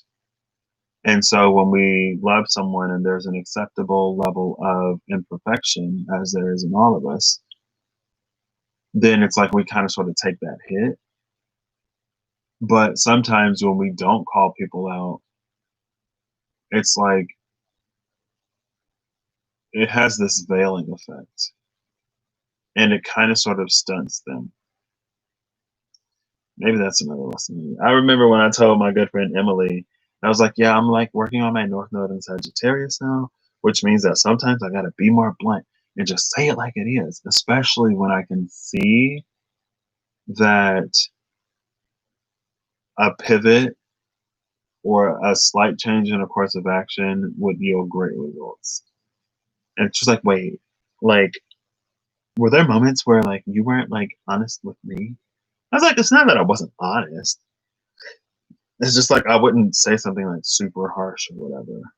And like with her, because of our relationship and because that's the dynamic that we have set up and because it's comfortable for us and because we know each other.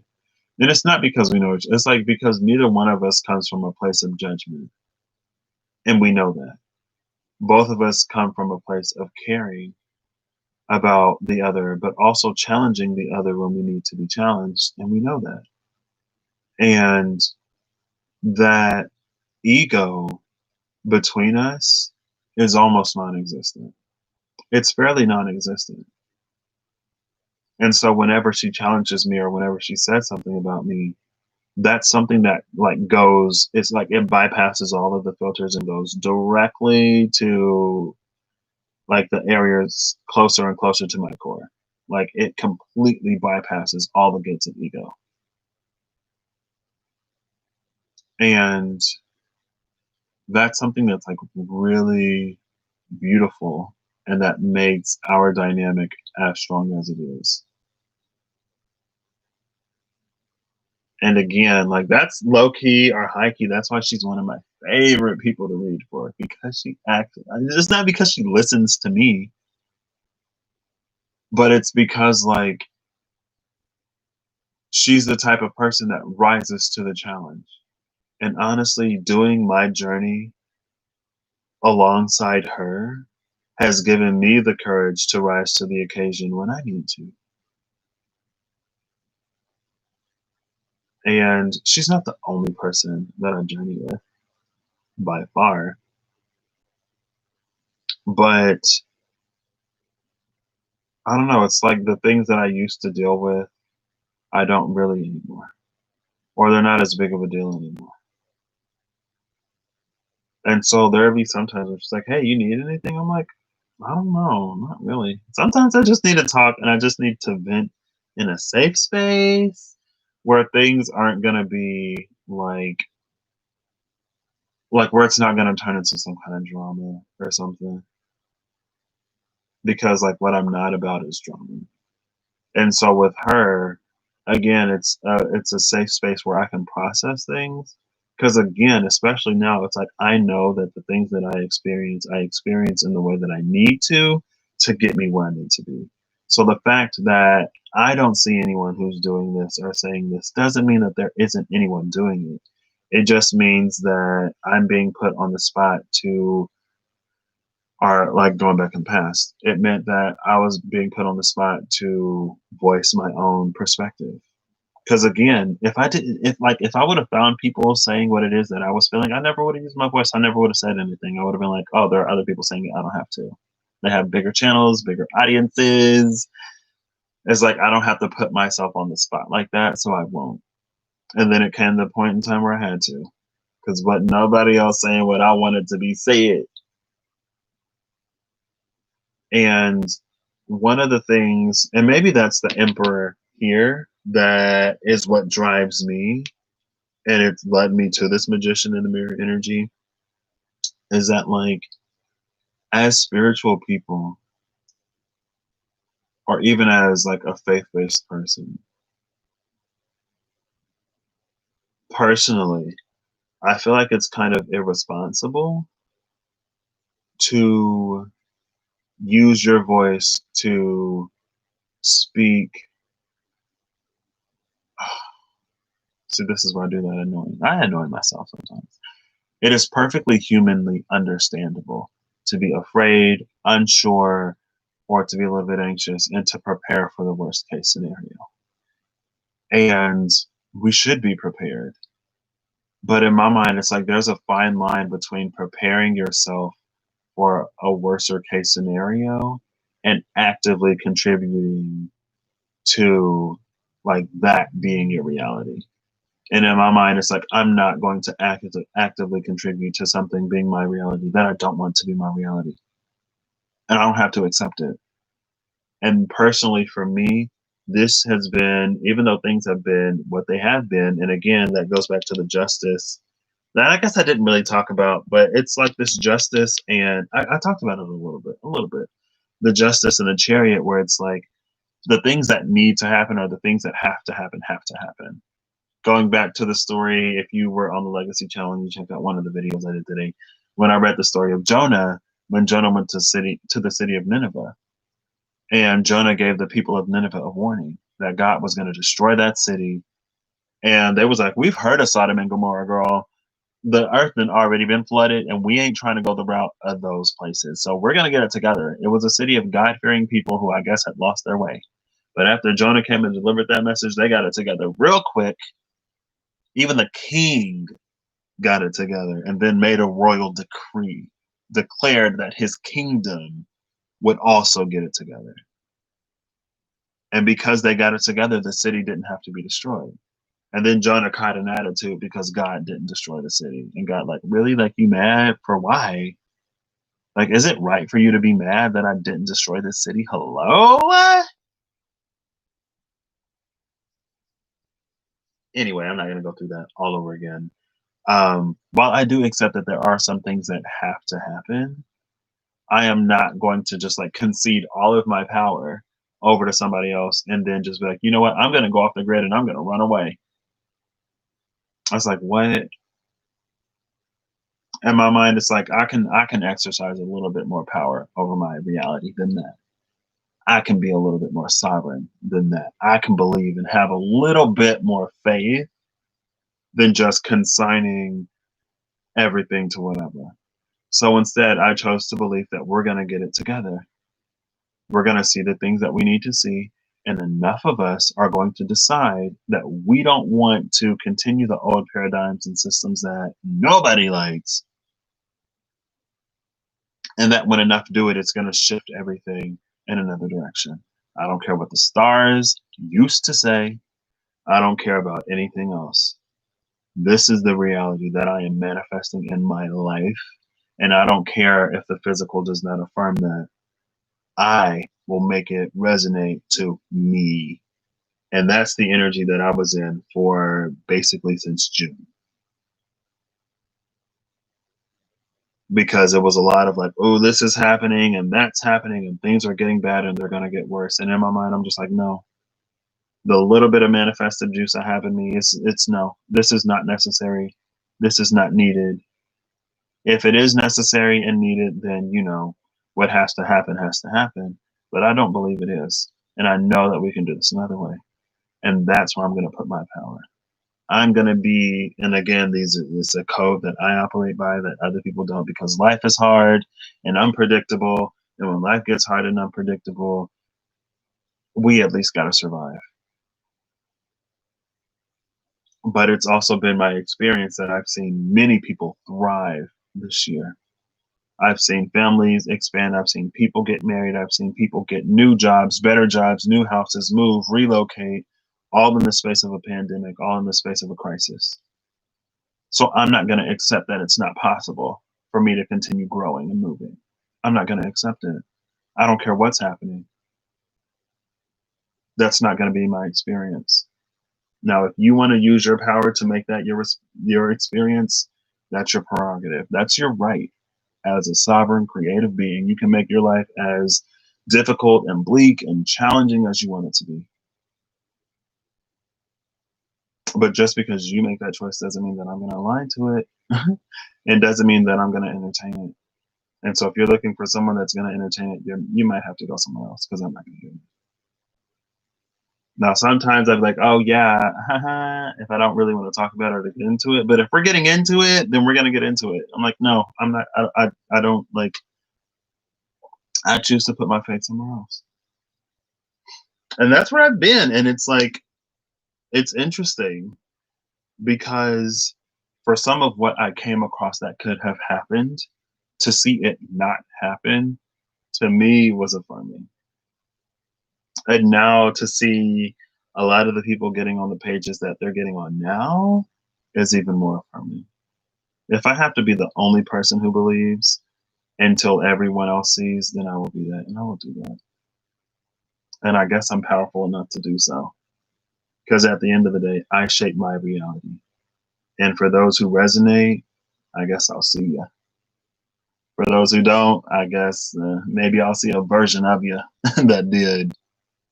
It may be a parallel you that I come to know moving forward in the future, because the version of you that I was in accordance with chose a different path. And that's fine, girl. Like we all make our own choices and our own decisions. We all have that right. And I respect everyone's right to do so. But like I said, like the voice is powerful. And I was all tied up when I wasn't using it. As soon as I started using that thing, it set me free. It set me free. Free falling. Okay. I'm about to get final messages for myself now. Yeah, like I said, I think I am gonna like hone and refine this before I start doing it. Um, maybe, maybe I'll still try it. I think I will. I think I'll still try it, and then I think I'm gonna like hit up one of my friends and be like, hey, like I have two questions. Do you want a reading number one, and would you mind doing it with me privately, like live number two, so I can refine this as I'm doing it, girl? Cause look me up. I haven't like just sat down and built a spread in a minute, and I used to love building spreads. I guess I can get back to it now. Page of Swords. What is your message, Stronghold of the Zephyrs?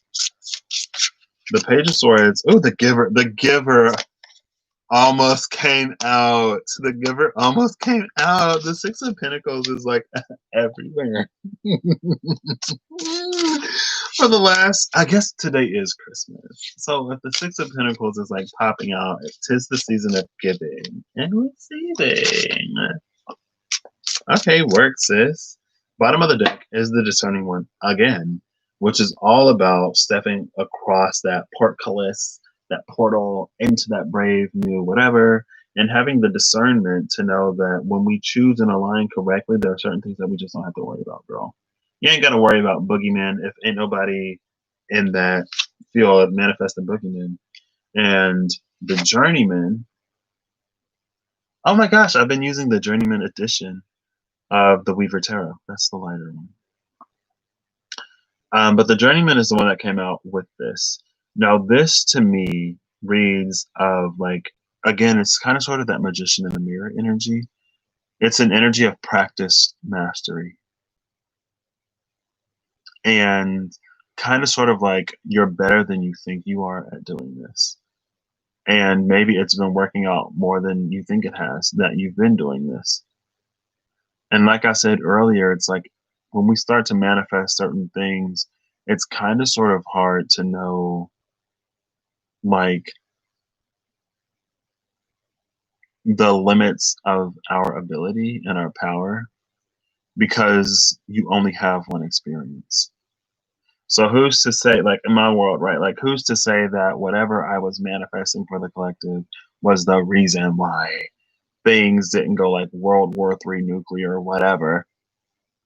And it's like, girl, how are we gonna be like one of the things was like, oh, like if we're in the pandemic too long, then things are gonna get scarce and they're gonna start like fighting people and it's gonna start World War III. And in my mind, I'm like, that don't make no sense because the whole world is going through this right now. You gonna raid somebody else's house for some breadcrumbs? Hello? Is it worth it at that point? Like, no. Like, no. See, like, that's not necessary. We're not going to do this. And unfortunately, like, there have been situations and circumstances where it seems like war was kind of sort of being antagonized. And some people just have to take the hit, accept the loss, so that the whole world doesn't go into another world war. And it's like, really?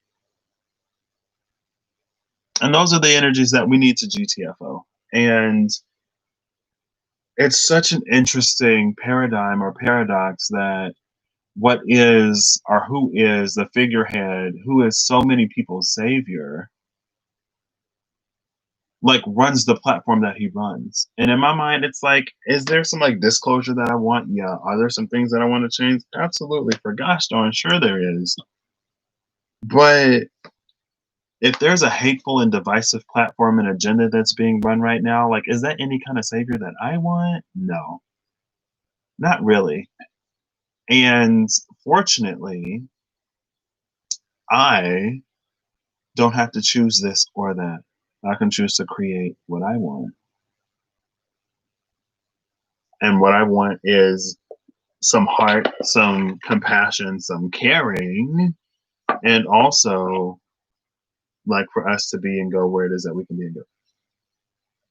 And in my mind, it's like it's so crazy that somebody can be so like divisive and hateful and still be like someone's savior in a way. And it's like, wow. How far deep down the rabbit hole do you gotta go for that one? It's farther than I want to go. I'll find another way. I don't have to accept either one.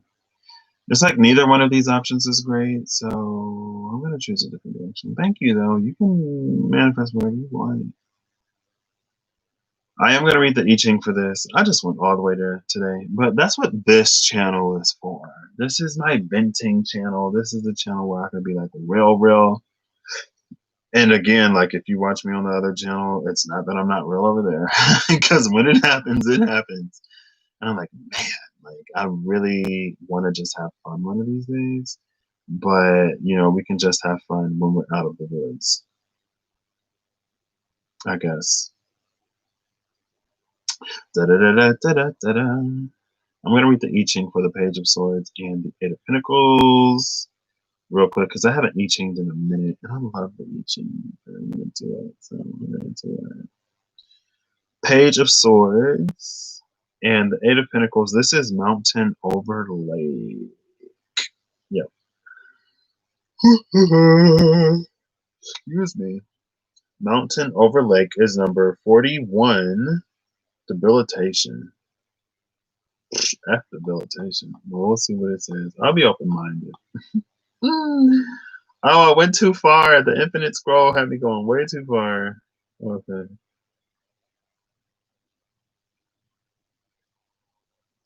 I like the way you look at me. Why did that song just pop into my mind? I like the way you say, baby. I don't know. Debilitation waning and on the decline. A state of debilitation. That which is below must yield and decrease to compensate for that which is above. Sounds like Six of Pentacles all day long. A sacrifice made sincerely from the heart must be offered as compensation. Although movement is in the decline, it is still advantageous for you to proceed forward on your endeavor. There are still benefits to be had in continuing. The question to ask is how one might achieve advancement in spite of the ongoing state of debilitation. You remain protected by the divine. Do not linger or dwell on a matter that has come to a conclusion. Do not fault yourself for the outcome. And I'm about to get real over here. I'm going to take that to heart because I feel like lately I've been in the situation of like, was I like patient enough? Was I like kind enough and compassionate enough? And like, honestly, it's like, if I can't feel what I'm feeling and have that be validated, girl, it ain't for me. And I can't feel some type of way about that. And like, I've already been through this one time. It's like, love don't make stuff work. It just don't. You can love somebody to the end of the earth, back to the core of your soul, to their soul, to the edge of the universe and beyond. But love is not enough. There has to be action. And I don't know. The time for like, did I do enough? Was I understanding enough? Was I compromising enough? Too compromising, maybe. And I can't be the only one. And if it ain't for me, it ain't for me. I'm letting it go and I'm moving on. And that's just that. I can't, like, we can't do anything for anyone who isn't willing to do anything for themselves. And where I am in my life, I want to soar. I want to fly. I'm done with limitation. I'm done with the physical and my situations dictating and determining what it is that I can hope for and what it is that I can shoot for. Like, I've lived in the box and I've experienced the outside. And I know that I have more authority over my life than what life offers me. And that's also something that's been proven to me time and time again. And if other people want to go the slower road or whatever, that's on them. If we fall out of sync, it reaches the end of it's a conclusion. It reached the end of the cycle. No one's to blame. It's just time, I guess. It is what it is. Shoot. Okay. Final energy oracle card. Let's go. Oh, okay. Oh, you can keep this number 25 deceit. Don't want that. Thank you. But I will take Blossoming Abundance and the Door to Romance. Door to Romance is number 33. Blossoming Abundance is 3. 333. Oh my gosh. 333. 333. I actually saw 333 lately. I think it was a movie that I was watching. And it was like the number 333. What movie was it though? Because I haven't been watching a ton of movies lately. Was it a show? No, I feel like it was a movie. I don't remember the movie. But the number 333, it was like an address or something like that. I don't remember. 33 and 3. Threes are catalytic numbers. And the catalyst is something that can change something else, but it in and of itself is not changed. And unfortunately, there are some situations that will never be changed. But just because it won't be changed doesn't mean that you can't be. And eventually, like I said with that death card, if something has to go, it has to go. We can't hold ourselves back from what we have coming for something that just isn't going to be there, I guess. And again, like, I'm not the type of person that, like, I'm not final on, like, anything. But also at the same time, like, I'm not going to keep putting off my happiness or whatever. I'm just not going to do it. It's not worth it. It's not. And that's what I said. It was like probably about a year ago now that, like, I don't know, it's a process of continuous growth and evolution and change. And I'm not going to peg anything or anyone anywhere until it shows itself as itself. Because until it is what it is, it could be anything. And that's another thing. Sometimes we think it's one thing, but it's something completely different. And that's another reason why I subscribe to we experience things as we need to in the moment. Because you could be so convinced that something is whatever for it to be in that moment. But once you go through more evolution and change, if it doesn't keep pace, then maybe it wasn't meant to be. I don't know. But let's read these cards because I'm excited.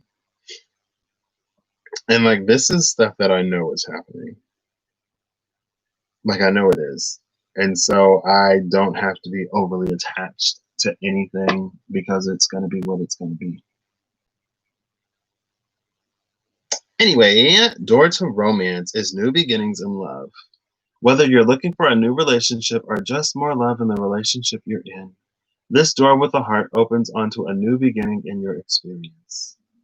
A new love may be arriving, and you are being brought together by a strong, resonant connection. This may be a call from a past life, or it may be a new tenderness about to bloom into heartfelt affection. I want that. I'm ready, and I had to do so much work to be ready. And now that I'm ready, I'm ready. Like, hello? This relationship already exists in energetic potential. So when this card appears in your spread, make sure you are projecting the kind of self-loving energy that you want to receive from others. Be aware that the universe returns your self-caring treatment to you. It's ready to open that door. Are you? Yes. Affirmation here is, as I open the door to my own self-love, I attract more and more loving tenderness to me. And that's something that it's kind of sort of this energy of like, if you don't respect yourself, how can you expect anybody else to? And unfortunately, there are a lot of opportunistic people who, if you'll put up and tolerate BS, then they'll keep giving it to you. And it's like, well, you never said anything. So, and it's like, man, like, if you care about me, like, really, then like, I feel like I shouldn't have to tell you not to treat me like crap. I feel like you should just like do it, you know? But it's like, oh well, I didn't know that you didn't like it. Like, okay, yeah, I'm done. Blossoming abundance, increasing wealth and value. This card shows a beautiful golden garden in the springtime with coins and new flowers blossoming all around. They even hang like fruit on the tree above.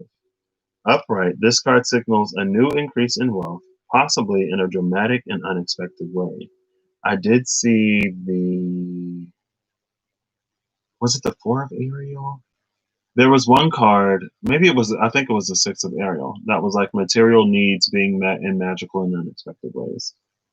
Um, be aware that you sow the seeds of your own wealth and prosperity, much like a gardener works the ground and begins to see blooming results take hold. This card upright indicates that the universe is blessing you and helping the fruits of your labor to blossom. So smell the flowers and tend to the new growth. Be grateful and enjoy. Affirmation here is abundant wealth blossoms all around me. I see the value in my everyday life. I love that these two energies, and both of these are new, like blossoming abundance and a door to romance. Now, door to romance could be a deepening of an existing whatever, but in my life, girl, she'd be new.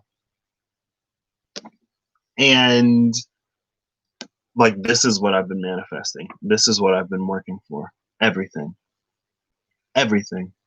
I'm not going to limit myself on what I can have and what I can't have. I want new abundance. I want fulfilling work. I want to be able to serve a community. I want to be in a position where I can give back. And I want romance in my life because I'm ready to begin exploring and creating and building and having someone there to like do that stuff with. Also, I'm ready to be like challenged and grown and like just like everything. And I don't need somebody else to do that, but I want it. And that's perfectly fine. And I, for gosh darn sure, have been doing the work to get it. I'm not going to sell myself short. And if I got to work harder to get everything that I want, then I'm going to work harder to get everything that I want. Hello? It's like I'm not going to be irresponsible with my own. Like, no, that's not, no. Like, hello? No. And I may not see it in the physical, but I know what I'm doing and I know what I'm aligning myself to. And I want something where like it doesn't necessarily have to be easy because life isn't easy, but it's gonna be worth it. And I don't necessarily like I don't want to say that I don't necessarily want something easy. And maybe that's a paradigm that I need to check in my own sort of whatever. Because in my mind, it's like if we can go through difficulties and challenges and come out stronger on the other side of it, to me, that means that there's something there, right? But like for me personally, I feel like I'd rather begin to learn in ways of just like straight up challenging myself and accepting the challenges that the universe and spirit brings me and lines up for me rather than like trying situations. Like I'm done learning the hard way, honestly. You know, if I gotta learn something the hard way, then hey, I gotta learn it the hard way.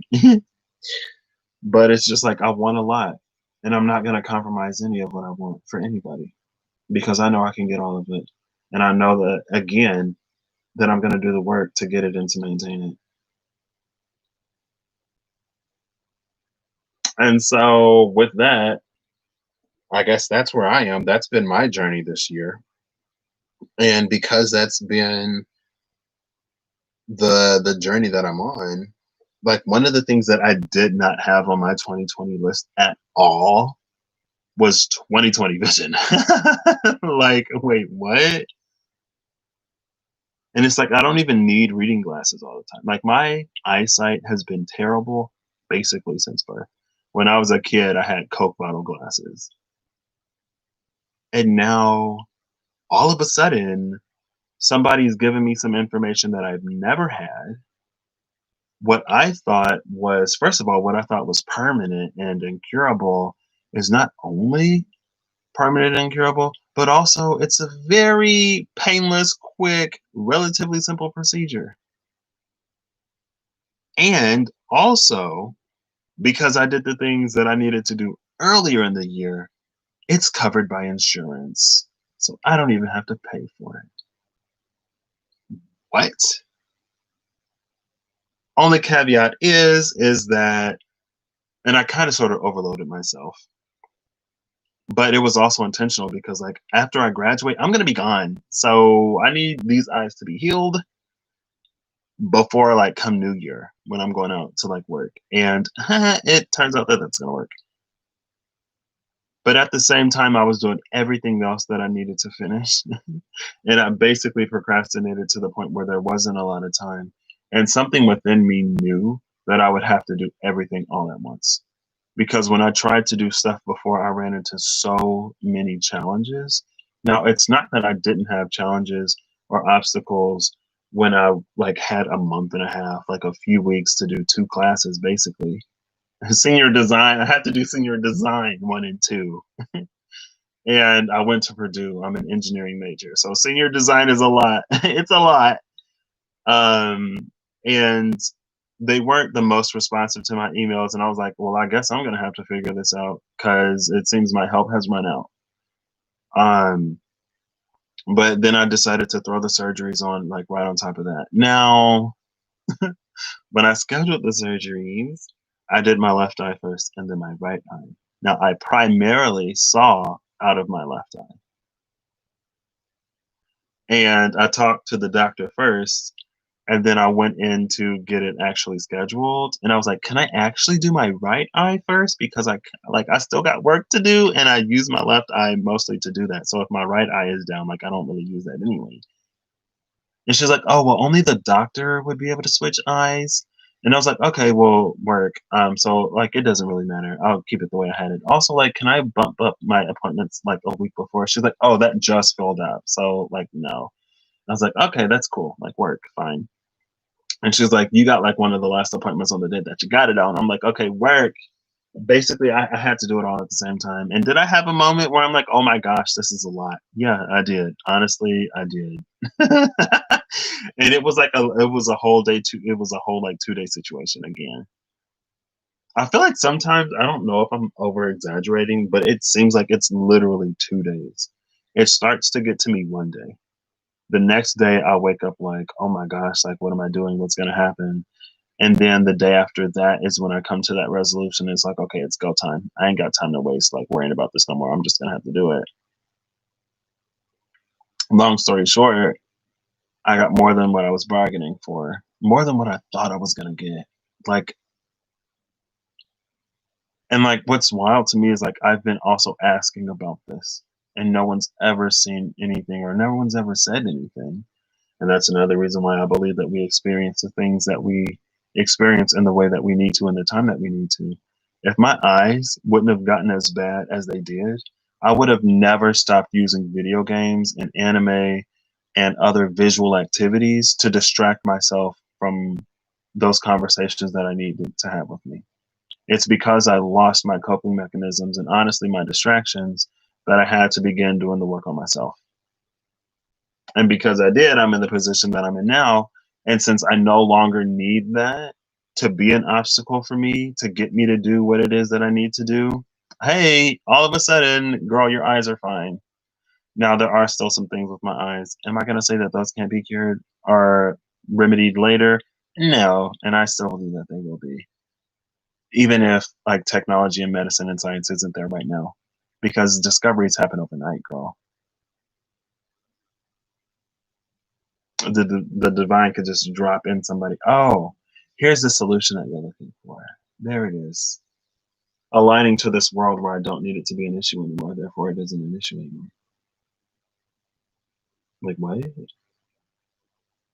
It's been a year of discovering like how powerful I guess I can truly be, and it's not like it doesn't come without work, and it doesn't come without sacrifice in some way.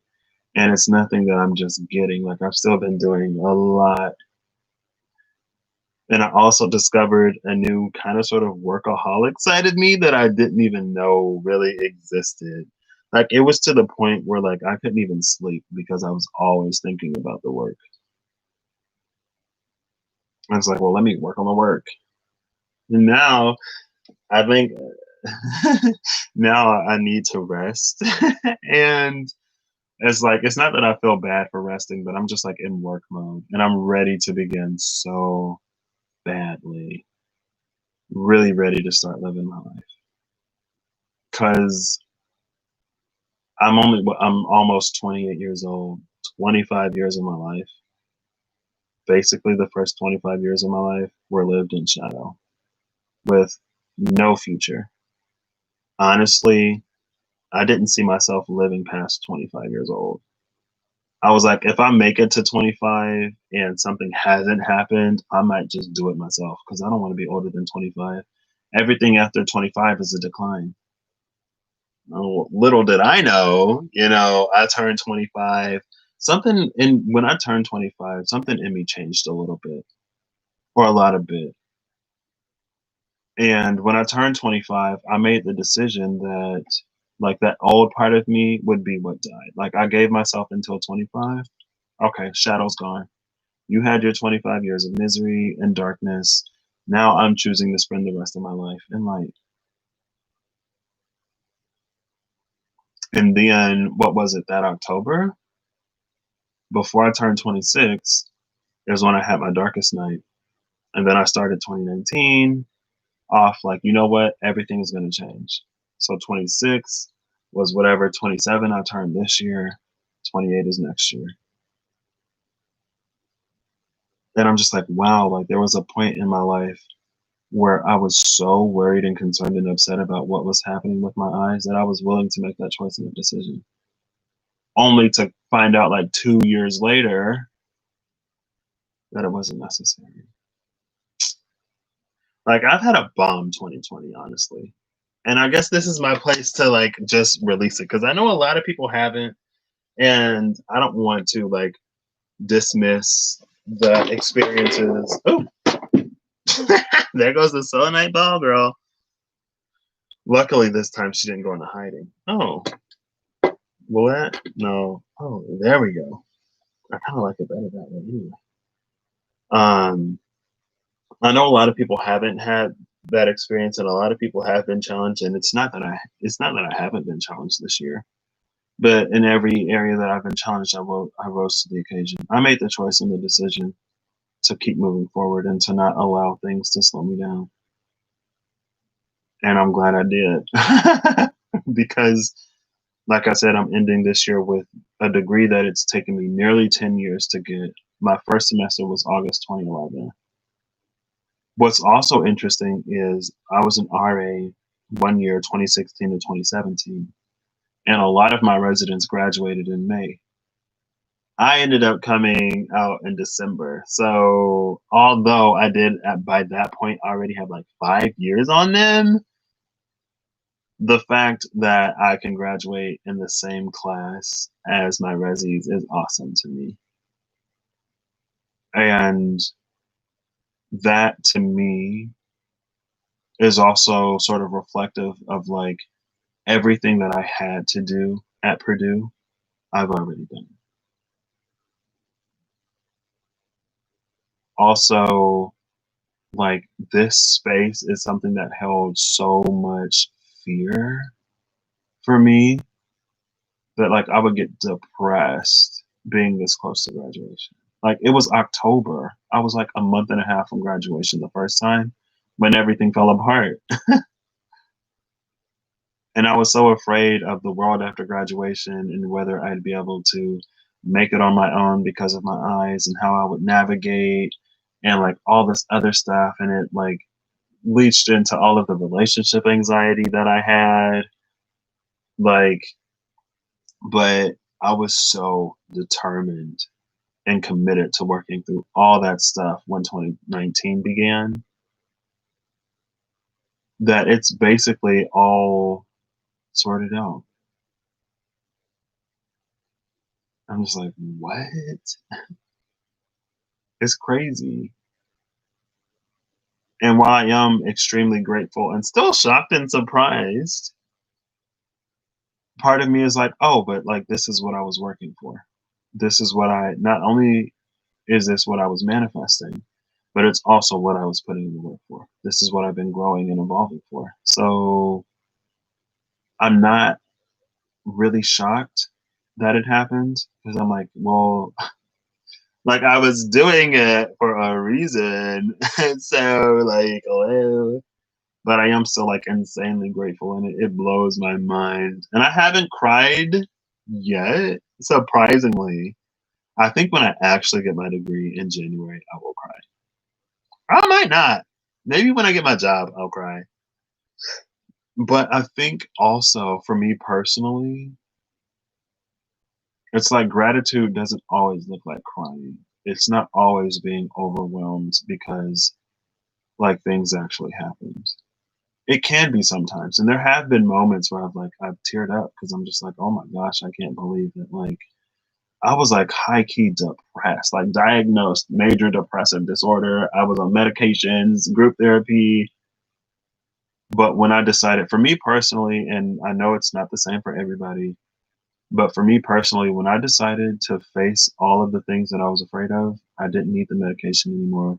I wasn't depressed anymore. I wasn't getting sick anymore. Like I've been dropping weight, eating better.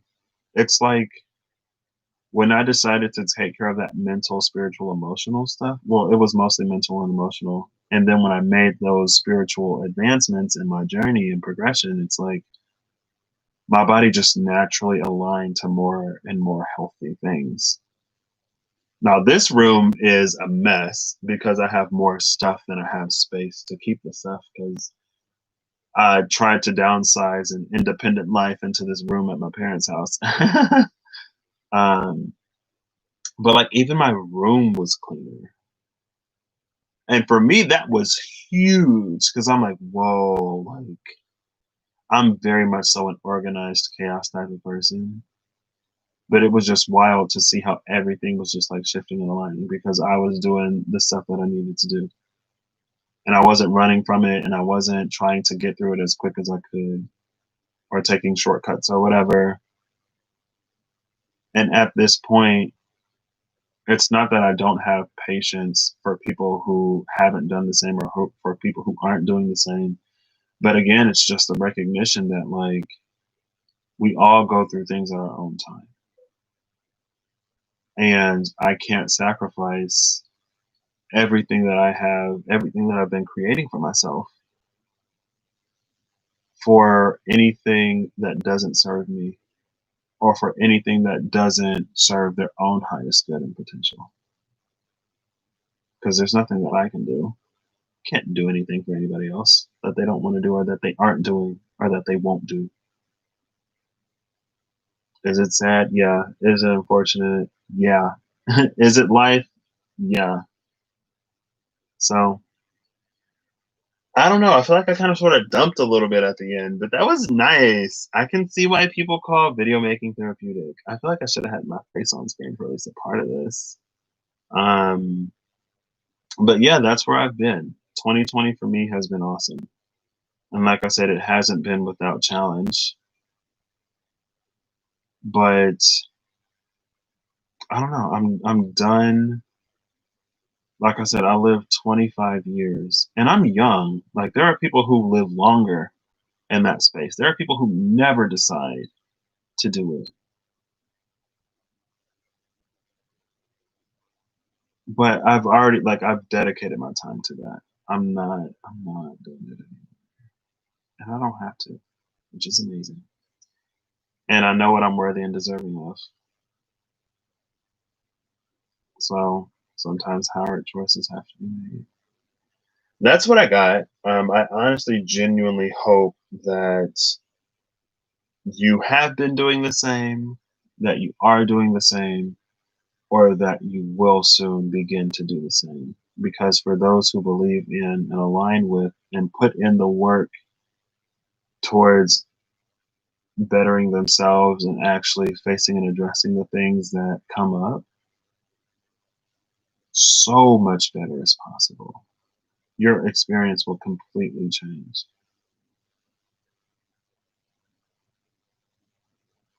Or at least it has the potential to.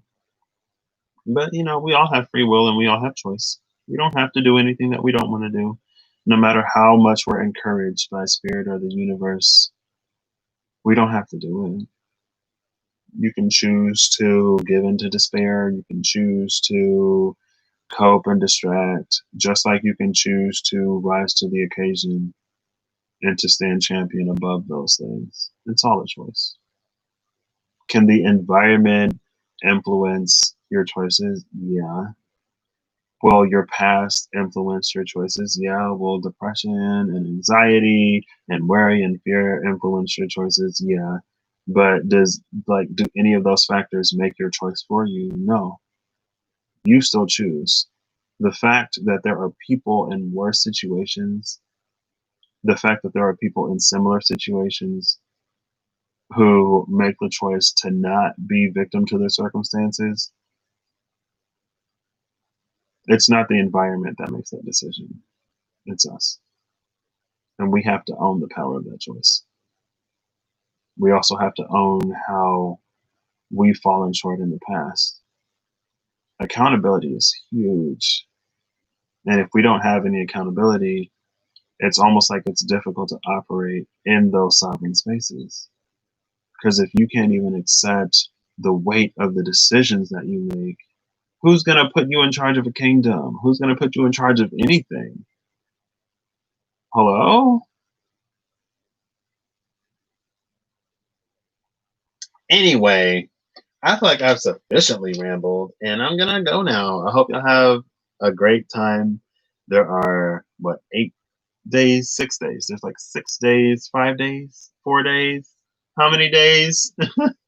Let me count. 1, 2, 3, 4, 5, 6. There are 6 days left in 2020.